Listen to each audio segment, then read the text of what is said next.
Freaking out, man. You can't handle the truth. You can't handle the truth. What do all men in power want? More power. My name is luca-zanna. I was an Italian by birth, and I became an American by choice. Our lives and freedoms are in danger. This is not a dream. If you're listening to this broadcasting, you are the resistance. All systems go. Welcome to Love, Guns, and Freedom. We're not afraid. You work for us. Here we go, guys and girls. Merry Christmas, everybody. You're listening to Love, Guns, and Freedom on KTOX 1340 AM and on United States .fm network. Can't believe it. This is my third Christmas on the air. Hard to believe. And as I said, I'm humble, I'm honored, and I'm trying to do my best here. And my job is very simple, to try to bring you news and facts that normally on other stations, they don't even want to talk about it. So now, before we go ahead, I want to say it is a very important year in front of us. We had, of course, 2016 wasn't exactly the best year of our lives, at least talking here in America, but I think around the world. Because what's happening here in America, it is not just an accident. It is not just an isolated case. It's happening everywhere. Even this is a local station, 1340 AM. KTOX is a station, probably is the most, let's say, the first talk radio station here in the tri-state area. But it is a local station. But thanks to the internet, and also I want to say Facebook, even of course we know exactly what it is, Facebook. It's an instrument of control and self-confessions of what we do. That was part of the plan. But if we use it correctly, we can connect with a beautiful humanity out there, with like-minded people that pretty much they're facing the same reality that we are facing in America. So I just, it's always been my instinct. I always like to travel. I always like to meet people since I was a child, honestly. And of course now with the new technology and with the internet, I had the chance to meet incredible people around the world, and especially from Europe, a place that where I'm from after all. And I'm trying to connect with these friends that I'm meeting, especially to share their information, because sometimes, you know, we get always filtered information through the media that we know very well they're lying. And I like to know exactly what the real people in their nation, in their sovereign nations, they're facing, they're thinking. And then especially when I find an interesting lady like I am going to bring it to you right now from Sweden, which is really intelligent, and also she dedicated much of her time. Try to listen, try to learn, try to share what she learns. She has an incredible post on Facebook, especially when it comes down to sovereignty, freedom, all these plans that they have somehow in Europe and also here we are facing this solution and destruction of our sovereignty and, of course, global government. So I say, you know, I'm so happy and proud to have with me Jesse from Sweden. Now, let's see if the signal is still there. Jesse, are you there? Yeah, look, I'm here. Hey, nice to be with you. Merry Christmas to you. Today is going to play this show. It's going to be the 25th of December, Christmas. And, of course, you have also other interesting festivities there in North Europe. And I'm learning about this. I heard about this Yule. How do you pronounce it? Yule? How do you say that? We call it Jule. Yule. But we can say Jule. Perfect. So, just, you know, give us some education about that, because I'm always been fascinated about culture from North Europe. Even I'm a kind of a warm guy. I like to stay in the South, but I always love I always idealize the part of North Europe like some sort of mystical, very spiritual parts of the world connected to the nature. Tell us a little bit about what is this festivity. How do you explain it?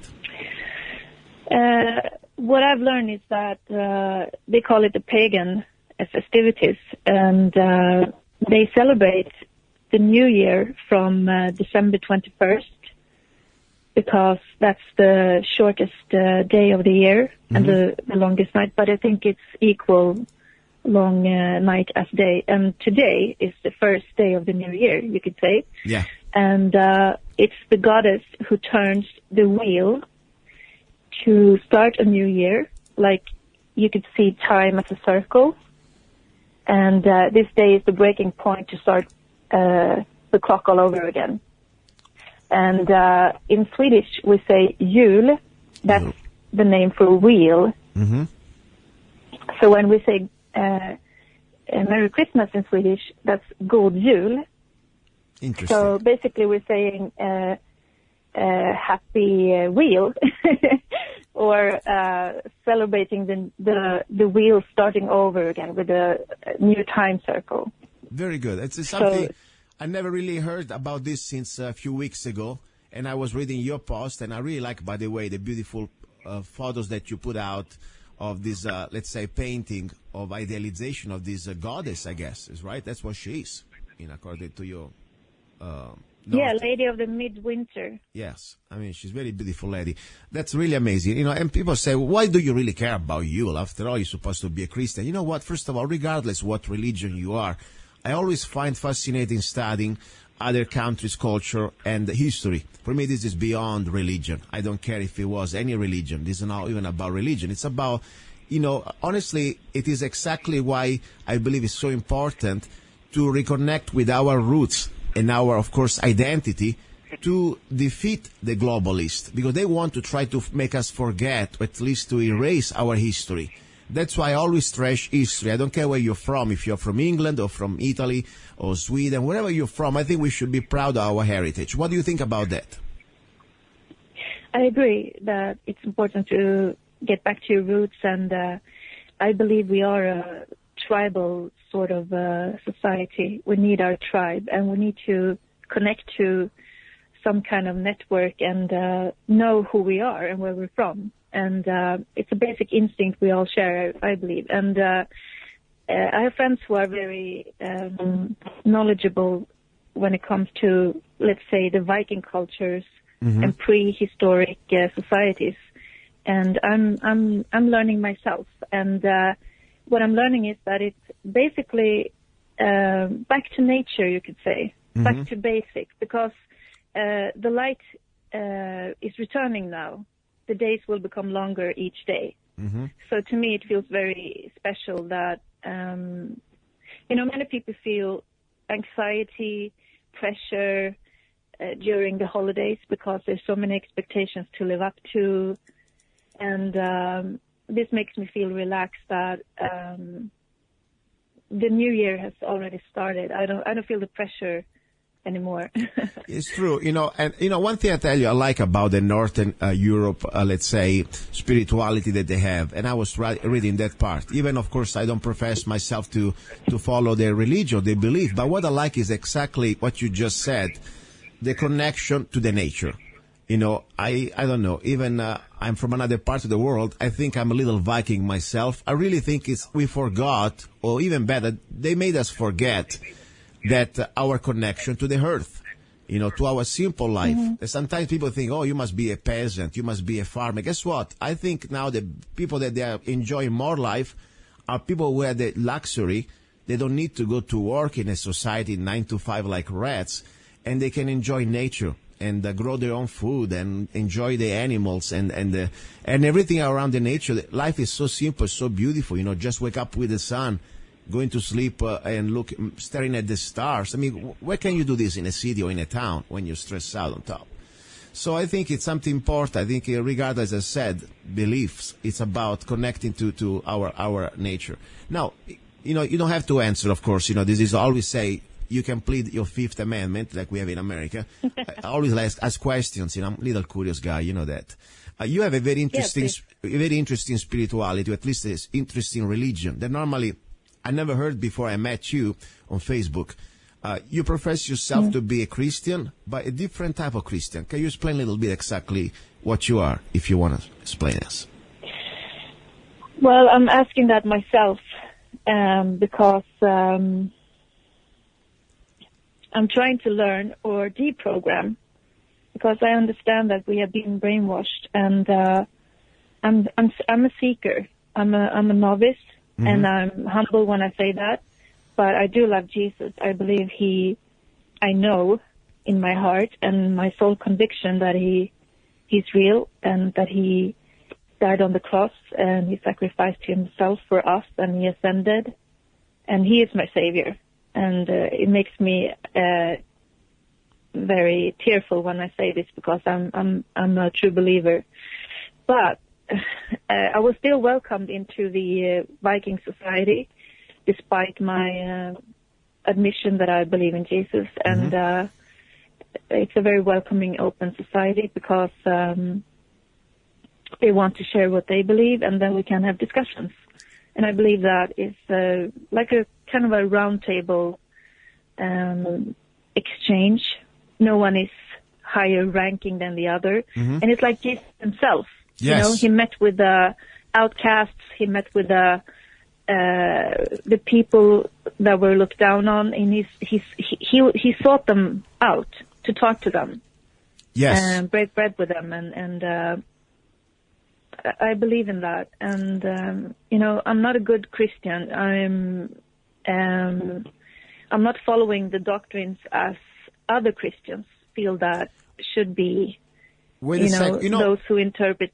Yeah. Let me tell you something, because sometimes I thought I wasn't a good Christian either. Then I realized instead I will be misled. Because let me tell you something. I read, I'm not an expert, okay?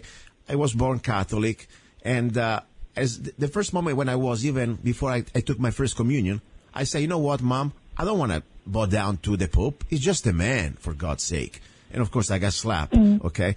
Because of course, when you're a Catholic, you're born in Rome, you can't say bad things about the Pope. But the bottom line is, I don't believe that we are bad Christians. I believe that they're using and abusing the name of Christ, and they're telling us things that they are not true. So much that I left the Catholic Church when I was able to understand better. And I said, I do not want any man or woman between me and God, Jesus Christ. That's the bottom line. So, for example, look at let's say, in history, okay? Look at the popes. They've been using the name of Christ to pillage, to kill, to murder, and to control countries. After all, they are kings. After all, this is a theocracy. That's what it is, the Vatican, okay? So it's a corporation also. Exactly. There's forgiveness in exchange for money. Exactly. And that's not what Christ taught at all. And, exactly. It's a corporation, and I think the Pope went out and said that you don't need Jesus, and it's dangerous to pray to him directly. You should turn to the Vatican Church. Yeah. Here we go. You said it all. You said it all. Exactly. That's very powerful what you just said. And now, also another important thing, look, I'm not really an expert in New Testament, in Bible. I read, I try to learn, but I tell you, I'm an ignorant when it comes down. But I have a few things that I like to read, and I was able to understand. One thing that really Jesus said, do not ever judge others, because you should look at yourself first, okay? I'm just paraphrasing it. Yeah. Instead, you see many of these priests or preachers, or even people goes to church and they think they're so holy and Christians, the first thing they do, they judge others. Maybe because they have different belief, maybe because they have different lifestyle or whatever. They should mind their business and probably take care of their own problems. That's my opinion. But, one thing you say about this, let's say, open society, or at least this movement of pagans or whatever religion they are, they don't try to impose their belief on us. As you said, I have met few myself online, and they are very open to talk, and they are friendly, they mind their business. Something that I really think it's the spirit of freedom. We can be ourselves, and we can accept each other with the condition that we do not infringe on somebody else's rights. And now I'm speaking myself, not for you, of course. This is exactly the opposite when it comes down to the religion of peace. That they have a very basic concept. If you do not submit, you have to pay a tax or they chop your head. That's the bottom line. That's why I'm open to every religion, but I draw the line when there is a religion. Unfortunately, so far on my book is pretty much one in this center that is still doing this stuff, that they use violence to try to submit you. Now, what's going on in Sweden with the latest updates on this migration that is not an immigration, it's an invasion of these refugees? Are you preparing for the holidays like they are preparing, for example, in Vienna, Austria, where the government gave, I think, a little whistle or some sort of, I don't know, some sort of, to the women to be ready to, don't rape me, please, some sort of a flyer and a whistle. What's going on with you guys in Sweden? Well, to be honest, I've sort of stopped following the ordinary mainstream news because it's propaganda channels. But I'm trying to keep my eye on them anyway. And of course, they're denying. And it's shaming and it's blaming of everyone who say there is a problem. Then you're, of course, phobic or hatred or whatever. And I myself have one of those alarm. It's like a very high signal, like yeah. And but basically, to be honest, it's avoiding threats. Yeah. That's basically it. But I love to dance. Mm-hmm. I used to go out dancing a lot. And then I started noticing the change. The usual places I went to, there were more and more immigrants who were looking down at me and treating me bad. And if you reject them, they basically tell you to your face that you're a whore. Wow. But seriously, if I were a whore, I wouldn't reject them. Why? Yeah. Because then it would be a business deal. So they made me feel that I wasn't feeling comfortable in the usual places, so I stopped going out. And I think that many with me do the same. And we also have discussions about how to get home from if we go out partying safe. And the police have suggested that, of course, which is a smart strategy, to travel in groups. Don't go home alone from the subway. And but we don't have any. This is also what I wanted to share with you. As I'm myself committed to something known as prepping, and it's called preparedness. Mm-hmm.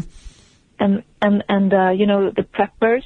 Yes. They try to teach how to take care of yourself in a crisis situation. Yes. And sadly, the government and the local government in the municipalities. Yes, the local government that you have. Yes. What happened? They call you like terrorist now because you're preparing yourself? Like here? Well, no. Yeah, well, they probably, they used to before, but now they start on December 13th. Mm-hmm. Note this, not in Swedish news, but on the local.se, mm-hmm. which is Swedish news in English. Yes.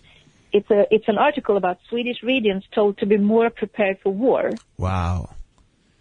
Yeah, and the Swedish municipalities have been told to improve their preparedness for war by the country's civil contingency agency. Oh my gosh. The agency sent official letters out to security heads in municipalities explaining that they must be better equipped to meet the threat of war and other crisis situations. And last year, in January, mm-hmm. the top military officer claimed in an internal document sent to soldiers and Swedish armed forces staff seen by Swedish media that Sweden could be in war in just a few years. This is very serious, what you're saying. He lost his position. Yeah. Wow. But everyone who goes out and tries to warn, mm-hmm. they're being, okay, you should find another job, or they're silenced or censored. I'm being censored on Facebook. My posts are disappearing, and, they're messing with my computer. I know. I noticed that. And by the way, there is something going on. It's true. Now more than ever, it's on the open. Facebook officially said that will censor fake news. And it's funny because, now they're going to be the authority, what is true, what is false. And they're having let's say some sort of authority like Snoops. That is the biggest scam of the universe, by the way. It's like ran by a prostitute or alleged prostitute and another scumbag out there. Just regular people. But my point, what you said is very important about the Swedish government, at least the local government, try to warn citizens down there for a potential war. We have to look at this like a puzzle, not just what's happening in Sweden, but also what happened the last few months in Germany. You remember we were reading the news, correct me if I'm wrong, the German government preparing for, let's say, conscribed doctors, say to the people, to the citizens to prepare for food. I mean, same story was, I think, in the Czech Republic and other European countries. They're doing the same type of preparation. Is this something that we should really start to pay attention now, like a big picture probably, not just what's happening in one place? Because that's it starts to become serious when I see it. It's not just one voice, but there are many little signals. They start to all sing the same type of song. So that's scary. What do you think? Maybe something that maybe right now, since the globalists have somehow seems to have lost at least a battle, having Trump as the president, they may try to create some sort of a pretext for war with Russia, because they really like to go to war with Russia. They need to create another crisis. What do you think? I agree. And we discussed earlier about what people in Sweden may think about Trump. And, of course, the propaganda channels angles the truth and hide the truth and make up stuff. So the ordinary citizen is sadly unaware, and the alternative channels are under attack, as you know. Yeah. But we're trying to get the truth out there and about the WikiLeaks hack and what has come out about Satanism, cannibalism, child pornography, and all those horrors. Yeah. But Trump, I hope and pray, will be collecting a good team around him who will stand up against evil. And I agree. There is a globalist agenda, and they are trying to erase the Swedish folk spirit. Yeah. And erase us and make us feel that we don't exist anymore. And I'm a tolerant person. I've always been standing up to help other people if they're put through war crimes or abuse or whatever. But as soon as I'm white, blonde, Western European, Caucasian, I'm not allowed to say that, okay, maybe you should stand up for me too, because then I'm racist. Yeah, speaking about racism, let me tell you, this is speaking, this is me talking, luca-zanna, because of course, in Europe, unfortunately, this is not a joke. American people, you may forget that, but we have something called a Bill of Rights and First Amendment. In Europe, they don't. Just for this conversation can be twisted or can be considered hate speech, just because you don't, put yourself on your knees and say, I love you, whatever you do, whatever you want to me, Muslims, you're my gods. I want to be honest with you. For example, look what happened to the French mayor, was charged just a few days ago with hate crime, just because he said the white population is being replaced by Muslims. 91% of the people coming into France now, they are pretty much, the children are Muslims. So they're going to be exactly exterminated with their repopulation agenda. And it's part, by the way, of the Kalergi plan. In case you don't know, go Google these words. So just because we are talking about this topic in Europe, you could be at least fined. I mean, look what happened to Brigitte Bardot. You remember Brigitte Bardot when she wrote a letter to the editor? Very polite letter denouncing how France was completely transformed and invaded by these Muslims. And she had to pay, I guess, I don't know, $15,000 fine. Otherwise, she goes to jail. So that's true. Is it true even in Sweden? Well, I think we're getting there because we're in a leash and we're tightly. I just discovered the other day that they're registering our opinions. Yeah. And that's not legal. Yeah. I went to a demonstration, and I know, of course, that they track everyone's cell phone who's there, and they have the facial recognition cameras and drones, and then they compare it to your driving license photo or the Facebook profile photos. They know everyone who's there, and they set me up with a left-wing anarchist who went up to a guy standing next to me and slapped him in the face, started screaming, and then the cameras came out, and she wanted to pick a fight and provoke the person. She was an agent provocateur. Yeah. And if I had been photographed next to that scene, they would have plastered me all over mainstream media headlines that I was, some kind of terrorist violent member terrorist. Or whatever. Yeah. Yes, violent member. It's a setup. They do that all the time. It's entrapment. Yes. This is so sad. I tell you, when I was in Europe, I always idealized two places that I like. And it was for me also an emotional thing. I don't want to go there now, but I always liked Sweden and North Europe. because I don't know, it was something different from what normally I was used to live in Italy. And of course, there was a component that for me, it wasn't really, let's say, connected with my individuality. It was too much of a socialist place, but at least I tell you, had his own charm. And I like the people. I used to meet a lot of Swedish people when I came to Rome, Italy, or when I went to go to Sardinia. And I always enjoyed their company. And they were great people to socialize with. And I tell you, I used to like this diversity because, normally when I meet a German, was a German. When I met a Swiss people, was a Swiss. When I was a Sweden, was a Swede. And I was the Italian. And, we have all our differences, but we have all our originality. Now what I'm afraid of, their plan to destroy your identity, it is not just politically or with your borders, but also culturally. And also, I say something, I don't want to sound racist because I am not, but I always expect when I see a blonde man or blonde woman, normally it's from Sweden. If I see a black guy or a guy with a dark hair, it's from Italy or maybe it's from Morocco, okay? So I hate the idea what they're doing to you guys, try to create this new mud race. And by the way, I didn't say that word. It was Kalergi. Go check it out, this book, the complete, let's say, recreation of a new mud race in Europe. So that's happening. Oh, yeah. Also, they talk about devolving mankind. Yeah. They don't want to evolve us. They want to devolve us.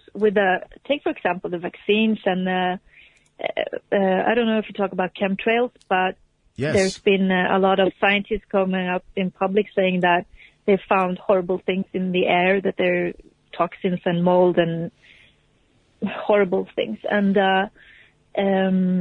let's talk aluminium, making people stupid, forgetful and confused. Yeah, stupid. Yeah, that's where I was going to go. They measure the IQ, and it's lowered. They're lowering the IQ in people. So basically, you have a primitive bunch of fight-flight instinct people. So when you try to reason with them, you can't. You have to talk to them like they're 5-year-old. It is true. It is true. And then they trigger them constantly trigger them, so they will get fights and, at the same time as they want to race mix us, so we become this blur without any nationality, because then they can have their one world government. Yes. Mind control society, thought police, etc. At the same time as they do that, they want us to pick a fight with each other all the time. Yes. No, what you say, you give me so much hope because, of course, I wish everybody was like you. It is not. But I tell you, it's pretty amazing to find a person like yourself that you learn all these things by yourself. There is not a school. We all find our way somehow. And on top, you break exactly all the type of stereotype. Normally people say, oh, she's a beautiful blonde lady, she must be stupid. No, you're so intelligent and so always willing to learn. And so I tell you, to almost always like a new level of knowledge that you try to bring and you try to dip yourself into it. So it's pretty amazing. My question is this. When you go on the street, thank you. And you meet, thank you, welcome. And when you talk to the average Swedish person that you may meet on the subway or wherever you go to work, do they even understand what you're trying to say? For example, when it comes down to sovereignty, when it comes down what's happening to your country, what's happening also to the air, to the vaccine that they're trying to push you, they have an idea or they just look at you like you're crazy? I'm just curious. The average person in Sweden, what's going on? Well, there is an awakening happening, and I'm glad about that. But in general, the average person have no clue. And of course, as soon as people, it's natural. I studied marketing, I studied psychology and other stuff, and I know that people judge you within like 2 seconds. Yeah. They judge you based on your clothing style, your appearance, your skin, whatever, and your body shape and so on. And as soon as you look at me, of course, I am the stereotype of a stupid bimbo. Yeah. But then sorry. My mouth, I'm sorry. I didn't mean, I'm sorry. You're true. You're a beautiful lady, but you're not stupid, okay? I mean, it is true. It's kind of you're breaking the barriers. But I think that's great, though. You got an edge. You got a secret hook. Normally, you distract them with a jab, and then you go down with a beautiful punch directly to their belly, okay? Bang. You knock them down. I could if I would. I've had some fun moments when I go out to some bar for beer, and then I talk to some guy, and they think that, okay, I know how to handle this. This is And funny. it ends with I'm being scared that I'm some kind of agent or, undercover spook or something. Yes. That would be a great candid camera. Listen to me. I'll give you this scenario. I could be the director if you hire me, okay? For free, of course. Yeah, let's do it. Okay. But in general, Yeah. I can't talk about people because they look at me like I'm from another planet, and Yes. I lose hope in mankind if I try, because why don't they respond like they listen to me? It's like they're not there. It's like they're on lithium, every one of them. Why are they so apathetic? I have two theories. Where's the passion? I have two theories. There is, first of all, one theory that I think is in their DNA. There are some people, no matter what you tell them, even if you show him the video, or forget the video, the reality of some, let's say, a politician raping a child, okay? Something that we know that, unfortunately, there is a big underground movement of child abuse and sex gangs, you know the situation. But the point is, people wouldn't believe it even if they see it with their own eyes. There are people that they are born in denial. There is nothing you can do. That's pretty much part of the, how you separate two different species almost, okay? The slaves from the free people. Sorry, I talk like that, but that's the truth. Yeah. Because some people also, they have not the courage to face the truth. Because after they need to say, because after you say, oh my God, this is really happening. And then this next question is going to be, what are you going to do? And they say, oh my God, nothing. So go back to be a slave. Shut up, nothing happening. Not my business. I don't want to get involved. Don't bother me. Yes, exactly. Why should I believe you? Exactly. Yeah. It's out of my comfort zone. And this is everywhere. It's not just in Sweden, it's in Italy, it's in Germany, it's in America. It's part of humanity. That's why these globalists, they study big models of sociology, psychology, and they know exactly which percentage of the population they will never be able to face the truth, no matter what if they can see it. They're always going to be slaves, like happened in history in the past. Then there is another part of population, like you were saying before. Unfortunately, we've been programmed. We've been chemically, psychologically brainwashed and completely programmed. I mean, it is true. If I start to breathe all day long aluminum, at least particles of aluminum, I'm going to get, best case scenario, I'm going to get Parkinson, okay? That's the bottom line. And I'm not going to have my brain completely fulfill its potential like I could be. I'm supposed to be a genius, and I'm almost stupid sometimes, seriously. And I'm not trying to, sometimes I forget everything. I forget my name. I know. I'm not kidding. So that's part. Second, of course, the agenda. GMO is not exactly something that you start to eat. Everything you eat now is GMO. That's not going to be helpful for your body in general. And then vaccination with mercury. Look at now how many kids they have come out just becoming autistic just after their vaccine. So it's part of, and the fluoride in the water. I know Europe, I think it's better than here. But we have here in America, I think 80% of the water in different municipalities, they all fluoridated. That destroys your brain and your pineal gland. So it's part of this agenda to make us, as you said, devolving, not evolving. It's Satanism. They're disconnecting us from the source. Yes. I believe and each other. I believe we have some kind of organic telepathy, or we're syncing to each other. We can tune in. But now we're losing that. So we're losing the connection to each other, and we're just paranoid, and we don't trust each other. We don't trust anything because they lie to us all the time, and they play games with us with their crisis actors and their false flags and psyops. So finally, you feel like they're crying wolf all the time. So finally, you feel like I don't have energy to care anymore. Yes, and also I think I have a theory. This is my theory, of course. I cannot prove it. They feast on emotions. And when they can create like a crisis, or let's say a bad event, that normally is always connected to some special dates. You know that, you've been studying that very well, more than I do. And it's almost like we have a reaction. Normally it's a panic or terror reaction. Like, for example, when there is a sacrifice of an innocent, there is the adrenaline running in their blood, and they feast on that emotion. I start to believe that. That's why also they create these sort of dramatic events in special dates. We may not believe it or not, doesn't matter. They do believe it. And I believe also they really feed on these terrible emotions. Drama. Fear. Now, it's energy vampires. They call it loosh. What they're feeding is loosh. Yeah, you're right. And also, I found that these smartphones, computers, smart gear, and stuff we're using, technology, it's actually, they have patents on it, both to mind control us with frequency, sticker rate on the TV, etc. But also, they can drain your nervous system and scam you, and they drain you, they feed. Yes, and I tell you something, something is true. I noticed lately, a few months ago, I was going to some neighbors that they have pretty much everywhere smart meters, okay? And I start to change mood. And I'm a very normally calm person. I never get, let's say, stressed out. I'm pretty calm. I had to leave some homes in the middle of a conversation. So I can't stay here anymore. Like a crazy bee that somebody was somehow, I don't know, kicking my head. I don't know how to explain it. That was the weirdest feeling. I understand.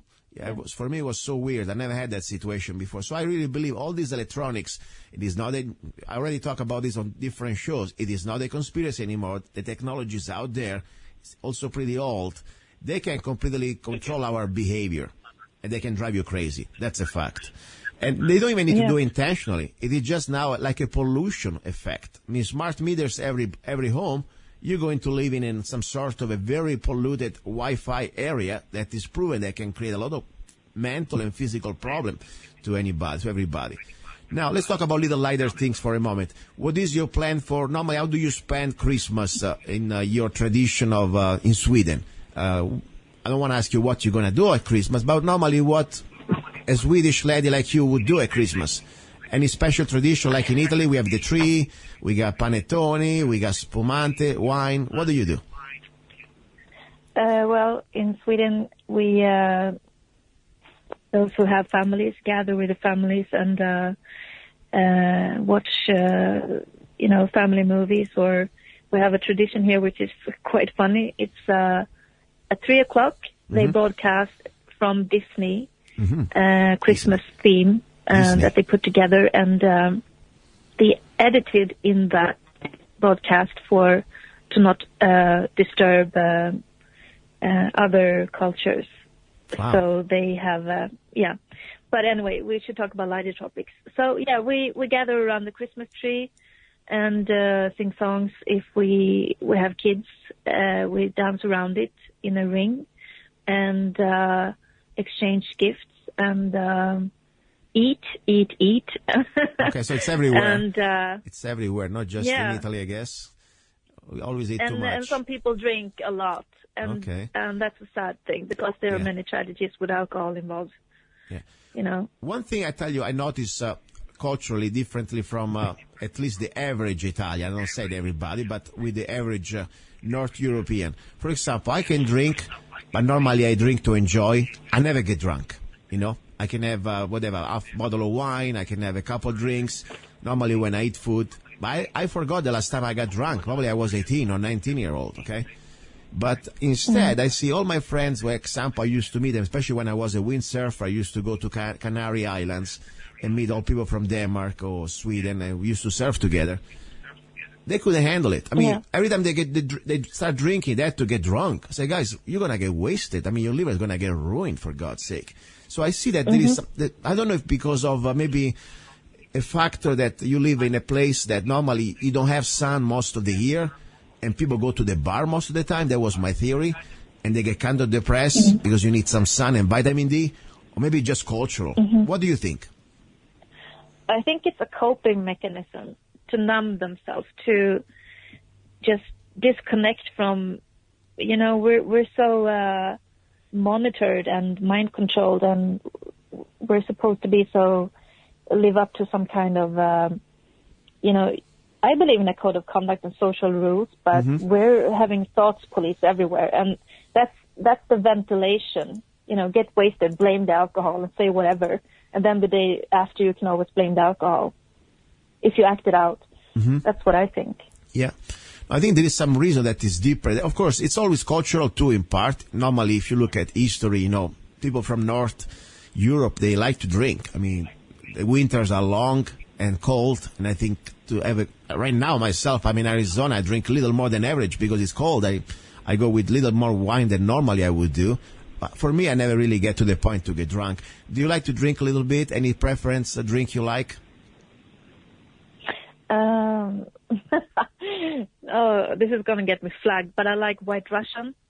What is that? It's a drink. It's vodka with Kaluha, I think. Okay. And milk. Wow. Never had that. Interesting. It's very tasty. It's sort of like, what's that liquor with, it tastes like fudge. Okay. I see. It's like a mix with milk and vodka. And interesting. Never done that.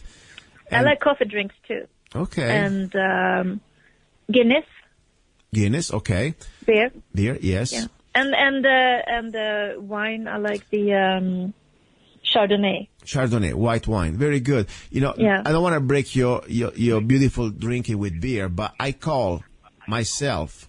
I used to like Guinness a lot, okay, and I call directly Ireland, okay, and whatever office was in UK, England, Ireland, anyway, their headquarters, and I ask, where do you get the water from, okay? Because the problem is the water, you know that. And I found out, according to 2 years ago phone call, the water was from a municipality that, according to my research, is highly fluoridated. So I'm sorry to break this news. Not just that, it's probably GMO and I think it's hormones. Probably that also too. Making the male. Probably Yeah, that the too. male is less testosterone because of all the beer he drinks. Yes, and that's true. And now, I don't want to sound paranoid, but, once you know this information, the best thing you can do, at least try to stop as much as you can the poison they try to force on us. For example, I do not eat any more red meat unless I really know that is organic, grass-fed. I mean, and people wonder why there are so many gays out there. And, I don't care. If you're gay because you're born, God bless you. Do whatever you want. I couldn't care less, okay?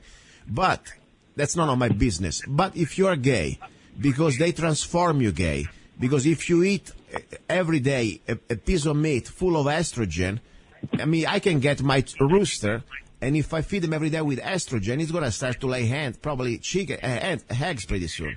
So same things happen to man. I believe between the meat, milk, and of course other things that we eat, or at least, like the BPA, the water we drink to these plastic bottles, that's part of our estrogen that we are facing. What is the average man right now in Sweden? Is it changed in front of your eyes since the last 20, 30 years, or still the same type of, Viking that normally I could idealize? What do you think?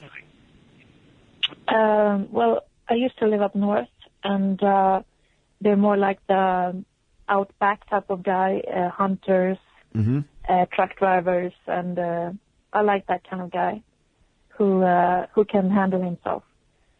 But in big cities, they're more metrosexual. They're like over-styling themselves. Metrosexual. More narcissistic. And Stockholm is I think Europe's at least, maybe the world's most single one household. We have the highest number of single households. We have a relationship phobia here. People are afraid to commit. Yeah. And I think the dating sites, I hate dating sites. Yeah. No, I understand. Yeah, it is true. And it's not just Sweden, by the way. I was looking in Italy. I didn't go there now in many years, but I still have family. Yeah. And the term that you just said, metrosexual, is true. I mean, the average now young man, it looks like a woman, or at least not even a woman, like a hybrid, a GMO. Like a girl. Yeah. Yeah, like GMO. You're right. It is a hybrid. Yeah, it's a hybrid. It's no woman, no man. It's a new metrosexual. You got the right word there. It's perfect. Scary. And I think there was a report. I don't know if it was from Pentagon or some other department, but they call it the gay bomb. Mm-hmm. They have it on paper. It's an agenda. Yeah. And the researcher who exposed the BPA plastics gender bending effect, he was censored and blacklisted. He lost his job. Yes, it is true. This is, by the way, it's a weapon. The gay bomb is a weapon also patented by the U.S. Army. I mean, they have this weapon. It's out there. Just Google it, guys. And my point is this. When I want to be sure that our gays listen or whatever you are, lesbians, I have no problems with you. As I said, I couldn't care less. Unless you do it on my face, you should be free to do whatever you want in the privacy of your home or whatever place you are.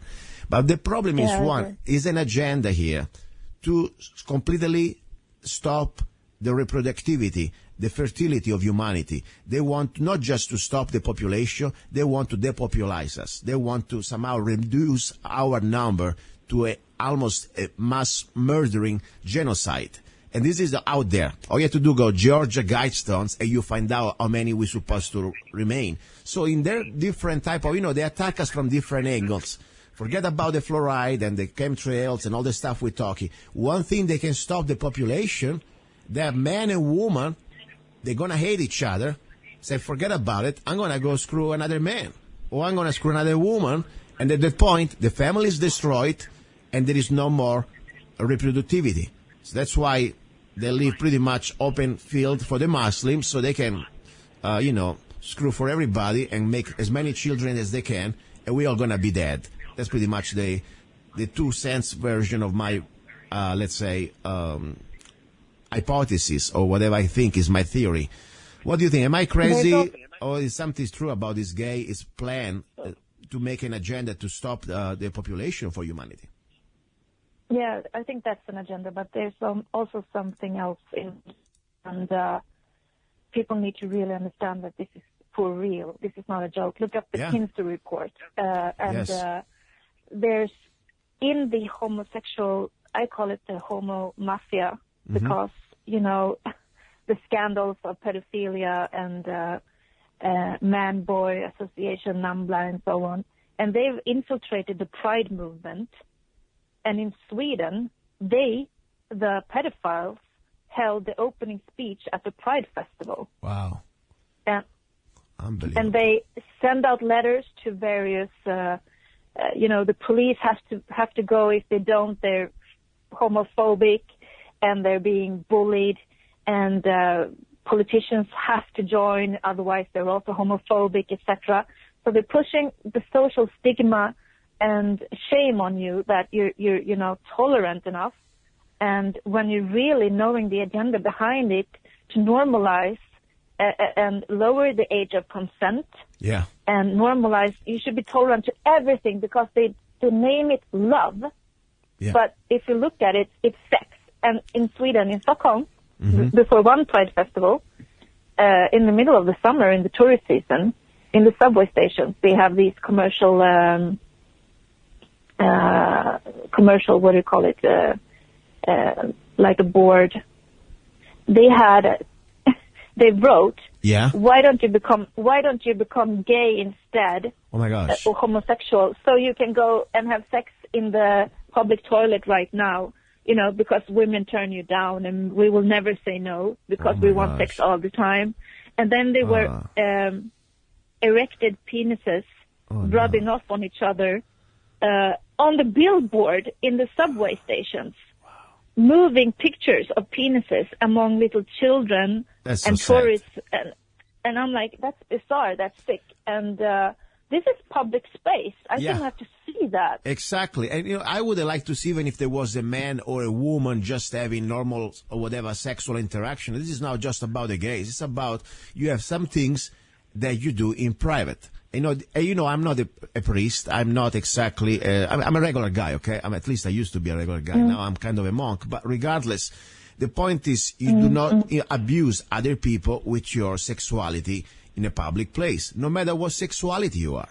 That's supposed to be the basic 101 of respecting each other, okay? So unfortunately, one thing you said that is very important, it is not just anymore about the gay agenda. Now they're trying to push as normal the pedophile agenda. And the story, what happened the last, you were posting a lot of posts about it, these WikiLeaks, different type of crack emails of alleged sex rings, pedophilia, even connected to higher ranks of the Clinton campaign, like Mr. Podesta. I mean, this stuff is real. Yes. They're Satanists. And they use kids or innocents for their rituals, or even if they mock it. Think about it, just mocking it. That's bad enough, What do you know about this more? What they started it slowly, like the drip effect. If you look at the model and fashion industry, the models are supposed to be so thin that they look like preteen boy bodies. No hips, no breasts. They should look like 12-year-old boys, all of the models. Gee. That's the first step. So they get men to subconsciously get turned on by preteen boy bodies. Yeah. And I'm going to go a little bit explicit here, but I think it's the same in the porn industry. Yeah. And they Photoshop, and there's been coming out more and more people who are exposed, like celebrities. That's not a woman. Like Michelle Obama is Michael Obama. Beyonce is transgender, and some other celebrities are actually, they switch them at a young age, and they go through surgery to look more like women and so on. Yeah. And it's a war on the divine feminine. It's a war on the goddess, and that's number one, that they're changing the preference for what we should be turned on and find attractive. And they're hypersexualizing the kids with subliminals. Yes. And triggering them to want to look like those MK Ultra monarch celebs who they push on these channels, radios, TVs, and shows and galas, and, you know. And what was the question again? Sorry. No, the question is, you just answered to me. The point is, what do you think really about what's happening with this situation with a pedophile ring? You know, is something that is... Oh, yeah. You know, I mean... Yeah. Well, this goes all the way up to the United Nations, and we know who runs the United Nations. It's the Rothschilds.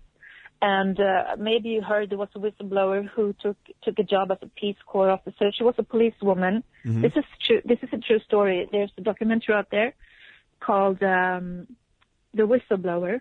It's about a woman police officer who joined the Peace Corps and went to some Eastern European country, Kosovo or something like that, and she discovered a sex trafficking network linked to the United Nations, and there's been plenty of such scandals, and they're always targeting the whistleblowers, and the whistleblower who lost his job because he exposed the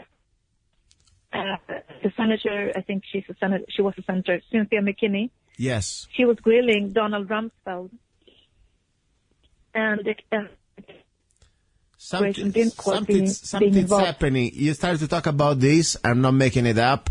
And you all just start to get crazy. And I want to give you now another thing that hopefully just my head, because I'm cold a little bit. I have a big, out of the blue, I have like in my left part of my head, I feel like I have a knife. Am I having a cold or something's happening? I don't know. That's weird. It sounds like Horton's migraine attack. It's called cluster headache. Yes, something's weird. I was doing fine before this. You start to talk about this stuff, and I have, seriously, your audio starts to get lost. I don't know. Listen, I want to say, first of all, thank you. I'm so happy and proud and thankful that you're my friend. I really do, okay? There is so much always I like to learn from you, and you share your information. Honestly, I like the idea that I have a friend from Sweden, a person that, share who you are, your culture, what's happening to your nation. And I really like to have this sort of a direct source of information, because as you do, I don't trust anything in the media. And I like to get this information directly from people like you. I want to give you the floor. You have 3 more minutes. Whatever you want to say, doesn't matter. You pick the topic. I'll just here listen, okay? Go ahead. Oh, thank you. Well, if you could try to shield yourself, look into orgonite, look into iodine, because the Fukushima radiation has started to hit U.S. eastern coast, and iodine is needed for you to protect your body. You can also look into medical clay like bentonite and zeolite. You can use it internally, and you can have foot baths and when you take a regular bath. And try to shield yourself from these harmful. You can detox with superfoods and monoatomic gold, known as ormus. I think it was called manna in the Bible, actually. And also, if they're they're trying to spend some bioweapon or pandemic, use colloidal silver. Colloidal silver, yes. Yes. How is it going there with the flu? You got any special flu? Because everybody's getting sick. We've been spraying so much the last few weeks. People are getting sick like I can't believe it. Never happened before like this. Same here. And I have friends who are activists in Europe against this mind control agenda with the free weapons. And they said that if you can't afford one atomic gold, you can buy, what's it called when you test it out? So it's a smaller potion. I forgot the word. Was it homeopathy? Homeopathy, yeah. Yes. Homeopathic. Yes. Monatomic gold. It builds like a firewall in your cellular system. Yes. To build a shield against these frequency weapons. Yes. Everyone is sick here. The only thing I was lucky. My mom, since I was a child, I used to cure myself with the homeopathy only. And that was one of the best things I was able to do. And thank my mom for giving me the opportunity to learn about that. Listen, Jesse, time is all gone. I want to say thank you again. Merry Christmas, Happy Yuli, whatever you call it. And I want to give you a hug, even it's a virtual hug to you and to all your friends in Sweden, especially for the people that they are waking like you and they try to wake up the rest of the world. Thank you very much, okay? Thank you. Thank you. Thank you, guys. Happy New Okay, Year. don't go away now. Listen to me, listeners. This is very important. We can talk about this information on this radio station just because it's you. Okay, I need your help. Okay, first of all, support the station, 1340 AM, support the sponsors, and then, of course, support myself, because otherwise I don't have the time. I do so many things, and I try to do my best to keep this show alive. So please go to zanna.us. You can download my new ebook, lyrics and poems, my songs, my coffee, you know the story, my rifle. Now we got CCW classes starting in January. Please do not forget about me, okay? I need your help. Now, ready for hour number 2? You're listening to Love, Guns, and Freedom with luca-zanna. Hey, you. Yes, I'm talking to you. You deserve a break. Enjoy a moment of indulgence. It's time for Zanna Coffee. Guilt-free pleasure. Zanna Coffee is the organic coffee to amplify your senses and enhance love for life, liberty, and the pursuit of happiness. Only the best organic and GMO-free coffee beans from around the world that I selected. Zanna Coffee brings you happiness in every cup. Fair trade certified, sustainable organic coffee. That means we do not use slaves. Free Zanna songs with every coffee bag. Find Zanna Coffee at www.zannacoffee.com. www.zannacoffee.com. Get your coffee bag now. Don't be cheap. Life is too short and you deserve the best. Zanna Coffee.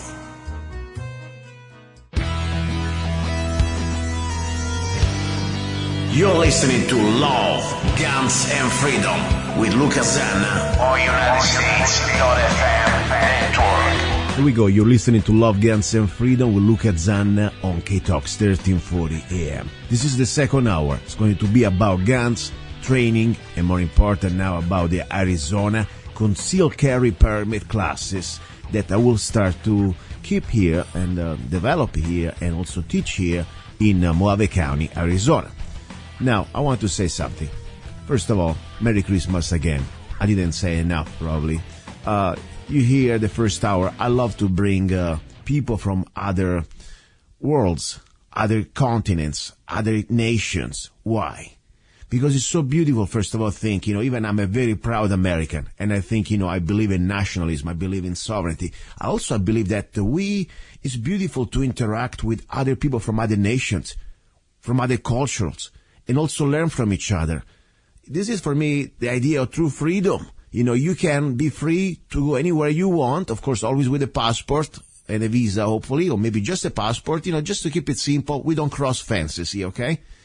Because after all, you must recognize the sovereignty of the other nation. But why that's so important, sovereignty? Because, sometimes tyranny may flourish in one place, and you can still stay in your place where you have your freedoms. For example, I don't want to be a global citizen when I know that the rest of the world, they don't have what we supposed to have here in America, like the Bill of Rights. I don't want to give up my Bill of Rights. I don't want to give up my First Amendment. I don't want to give up my Second Amendment, the rest of the rights. And I know very well that the rest of the world does not have these principles, doesn't have the Declaration of Independence, doesn't have this type of constitution. Even it's not perfect, it's the best document we ever had. Where am I going to this, since we're talking about guns? Well, let me tell you. You heard my friend Jesse from Sweden. They're living in fear for their lives. They had to pretty much go out in groups, like a pack of herds, like a pack of sheep, to try to get out in Sweden, to go to a disco night, to a club. Something used to be beautiful, peaceful. I mean, I have friends from Sweden. I tell you, maybe I shouldn't tell you, I had a lot of girlfriends from Sweden when I was in Europe, especially when I was in Canary Islands surfing. And they were beautiful women, smart women, sometimes too beautiful. That's never too beautiful. Anyway, but that's not the point. My point is, wow, now they are living in fear to go out, supposed to be a modern place, men respect women, and now they are surrounded by this pack of barbarians. That's not right. And what's the government going to give them as an option? Look in Austria. This little magic whistle, high-frequency whistle, or the little bracelet, like in Arabic or whatever, in whatever language they have, do not rape. Are you kidding me? You should give them a Glock. That's what you should give them, and training. And we are here in America, and we have this right.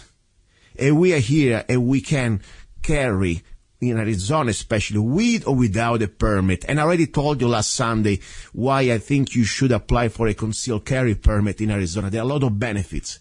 The good thing, it is not a privilege. The good thing, you can carry a weapon, concealed or open, just because you're a law-abiding person without any government paperwork. And that's great. At the same time, I told you, I don't want to repeat myself, but there is a blog. If you want to read my blog, go to arizona-ccw.com, and it reminds you the 6 reasons why it is so important, in my opinion, the benefits that you can get if you apply for a concealed carry permit.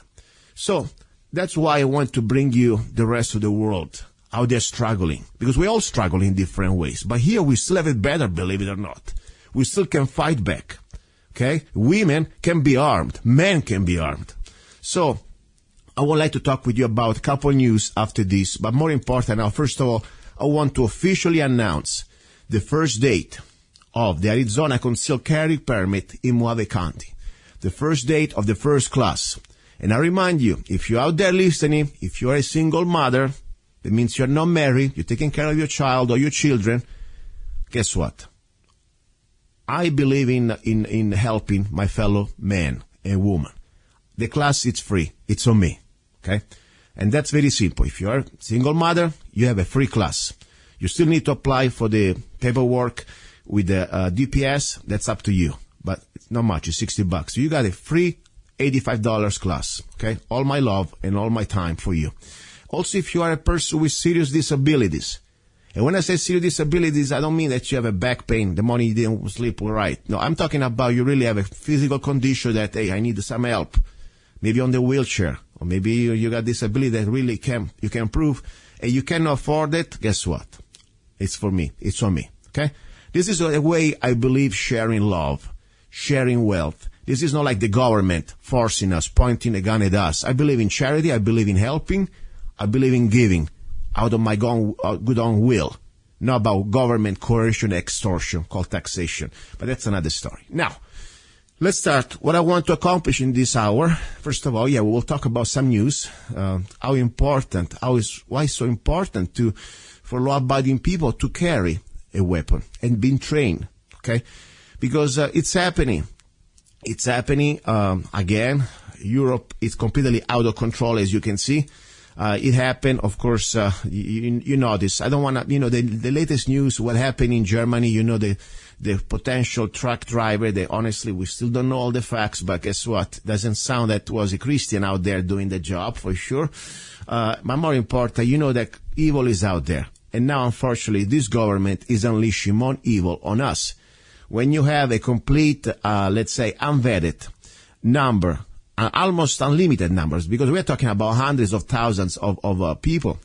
They want to let them in from different parts of the world that, unfortunately, we know very well. They are different background, different cultural background, different also mental background, a religious background that doesn't really comply or compatible, with the rest of the world, guess what? We're going to have a problem. It's only a question of time. So it's our duty to defend ourselves. It's our duty to start to have a plan and training and carry. I think always the handgun, it is not a weapon. I know NRA doesn't like this term as a weapon. It's a tool. But at the end of the day, you are the weapon. Forget about the gun. Your mindset is the weapon. I don't need a gun to be deadly. Okay? And I don't want to be deadly. Let's be honest. I'm not here to kill anybody. I'm here to stop the threat. I'm here to stop evil. That's the right mindset. We are not here to kill. We're here to save life. Okay? But at the end of the day, I am the freaking weapon. Okay? The gun is just a piece of metal. You can have the most expensive, powerful, whatever accurate gun you want. If you're a moron, the gun is not going to do anything good to you. You can be more little with a pencil and the right mindset. I don't even need a pencil. I can come after you with my teeth. I can rip completely your throat out of your face. How much brutal you are. No, I'm not brutal. But I tell you something. If the mechanism of self-defense and more important of life, instinct, survival instinct, the warrior instinct, when you're pointing yourself in the situation that you have no other hope, no way to retreat, and it's going to be your life or the innocent life of your family member or even somebody I don't know. Somebody's innocent out there. I'm not going to let them die or let her die. I got to do everything I can to stop the evil bastard. And I don't have a gun. Guess what? I still have teeth. That's why I call Zanna. My name is Zanna, means fang. Okay? Maybe it's my instinct. Maybe scary crap, man. Anyway, the point is, yes, I would bite you on your throat. That's the story. Now, let's talk a little bit news, and then we go to a very important topic about, I want to give you all the outlines of what's going to be taught at the Arizona Concealed Carry Permit classes, or the whole curriculum. We will go a little bit even maybe in details, okay? Now, Obama, meanwhile, before leaving office, laments his failure to enact gun control. Obama, go screw yourself, seriously, with all my heart. I can't wait you go back to the whatever hole in hell you are from, okay? Hopefully they can get you back in Kenya and give you some sort of, I don't know, special hole there with the lions. Anyway, that's just my humble opinion. Anyway, the point is Obama doesn't stop. He doesn't stop. He still wants to try to push, asking to the Senate to push the United Nations Arms Trade Treaty, okay? Obama last week sent to the UN Arms Trade Treaty to the Senate for ratification. He's desperate to get lasting gun control enacted given this frustration with the gun-owning grassroots over the last 8 years. Guess what, Obama? Screw you. And that's why I tell you something. I admit when I'm wrong. I was wrong about the NRA. And you know my story. Maybe I told you. National Rifle Association, 10 years ago, I was becoming a life member. I already paid the money down. As a fresh American, I said, wow, I really want to join the NRA. Bang, 11 years ago. And I was becoming life member. Now, one thing didn't go right. And, I'm kind of no compromise guy. You know me. I have a lot of principle. When sometimes, I go no compromise. Sorry. The compromise was that I didn't like, at the time with NRA, that on their official website, or at least one of their official website, they had double language. And probably they still do. English and Spanish. I met with Mr. LaPierre, is the vice president of NRA, in Las Vegas 11 years ago, one of his book signing. I bought his book. I like the NRA. I got my membership, everything else. As a fresh new American, I really wanted to try to help as much as I could. And I said, Mr. LaPierre, how is it possible that, me as a fresh immigrant, fresh American, former immigrant, I have no problem with English, because after all, the Bill of Rights is written in English. And how is it possible that you guys, the NRA, has to put up this sort of double language website? Don't you think it's kind of weird? I mean, if somebody wants to join the NRA, I think we should be able to think about it that it's in English. And they say, you're right, this is something that we should address. So I was hopeful, for me it was the principle. As I said, if you really want to do a website in English, in Spanish, you should do also maybe in Japanese, in Chinese, in Italian, whatever the language you think. And I don't want that, of course. I want just in English. Anyway, so he told me, Luca, please write to the NRA membership office, whatever, and I will try to answer to you at least. Okay, I write them, and I still have the letter, and they wrote me back, Mr. Zanna, if you don't like our policy, you're always welcome to resign from the NRA. And you know what? 11 years ago, I did. Because for me, the principle was pretty much too much. I say, wow. Now, as I said, I learned. I still have the same opinion, by the way. I still believe that if you join the NRA, you're supposed to be speaking English, okay? Because America is Bill of Rights, and the Constitution, Declaration of Independence, is written in English, not in Spanish, not in Italian, not in Chinese, English. That's it. So I still have the same opinion. At the same time, I try to look at the big picture. We are at war, okay? Sometimes we need to help or create support, let's say, friends that maybe we don't agree on everything. I don't agree on everything on the NRA. There are some things I don't like. I don't like sometimes their stance on ATF. I think ATF should be abolished, in my opinion. But that's another story. But regardless, NRA has been a very important part in these elections to defeat Hillary. That's very important. NRA is trying to put out some decent bills out there. NRA is doing a great job, at least in educating the people, in teaching the basic marksmanship and also education. So there is a lot of good things. I cannot just put everything in the garbage just because I have, of course, my convictions about when it comes down to these issues that I just told you. At the same time, I say, you know what? I want to join the NRA.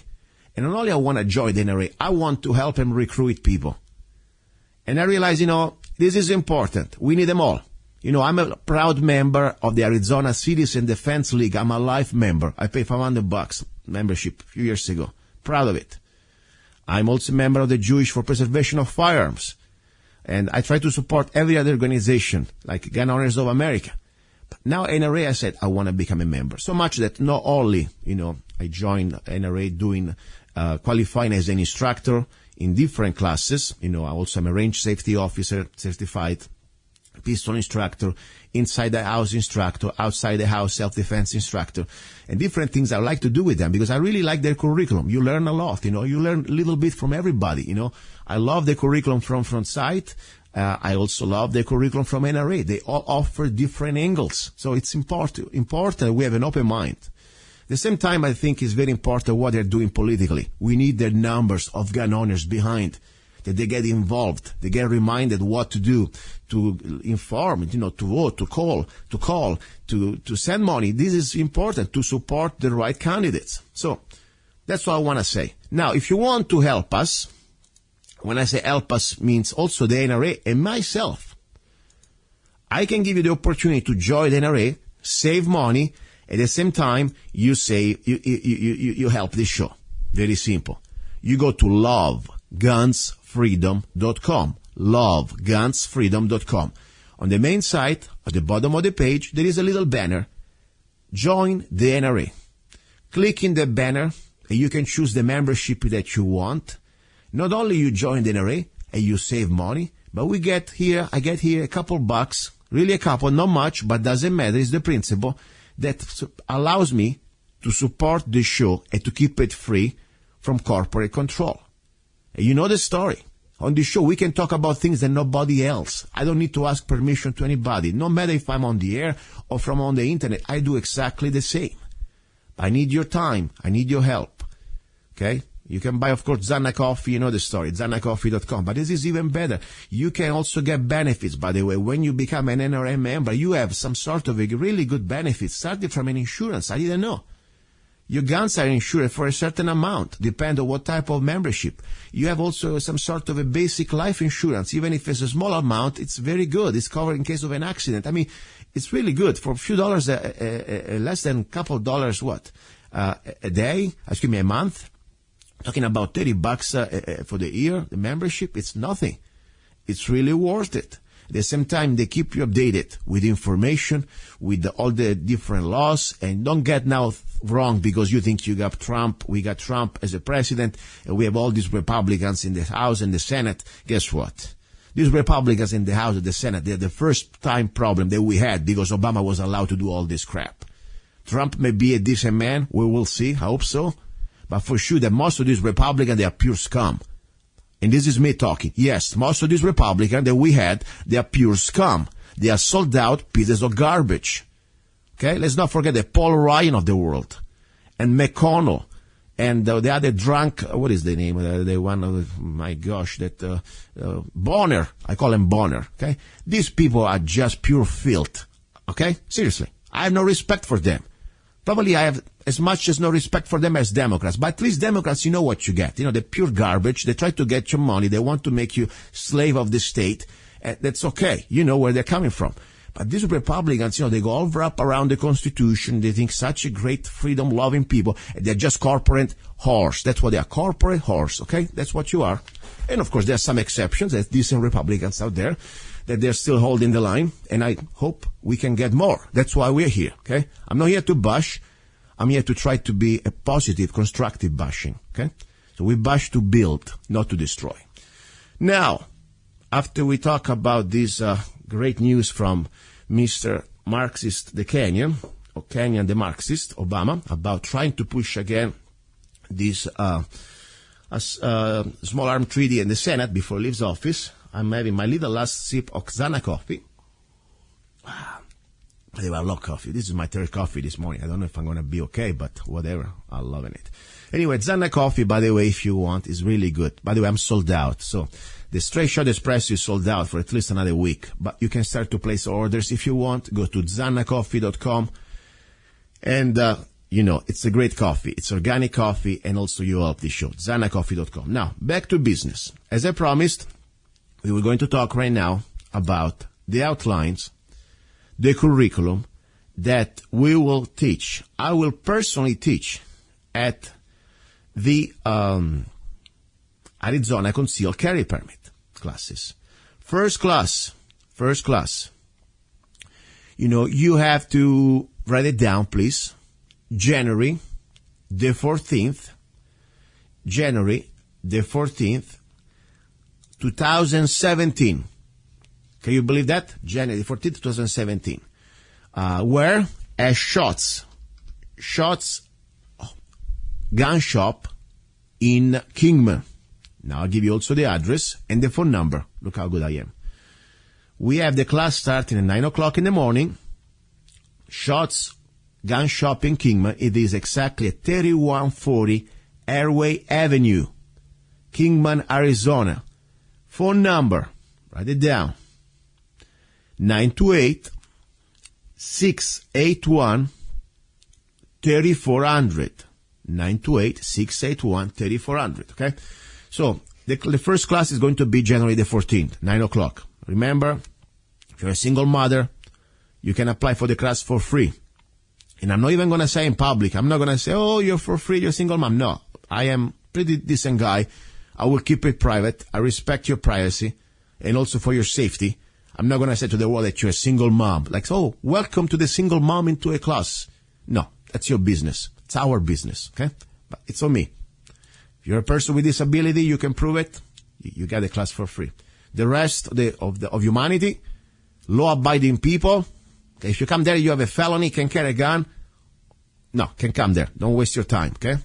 But if you're a law-abiding person, and I'll tell you now what type of conditions to apply for the class, you're welcome. It is just $85. This is one of the most complete classes in the state of Arizona.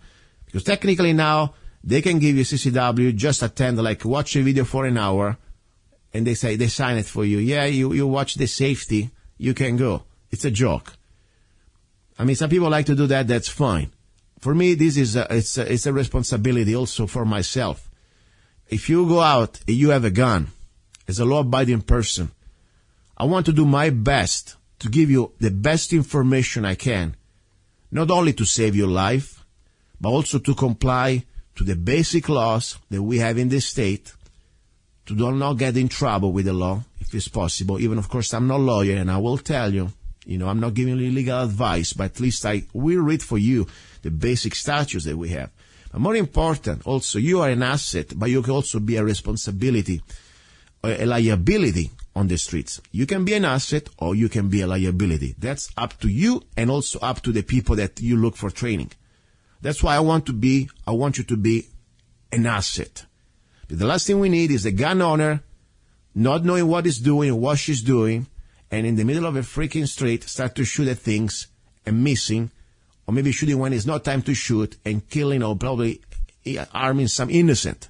No, we don't want that. Okay? So it's our responsibility to try to do the best we can.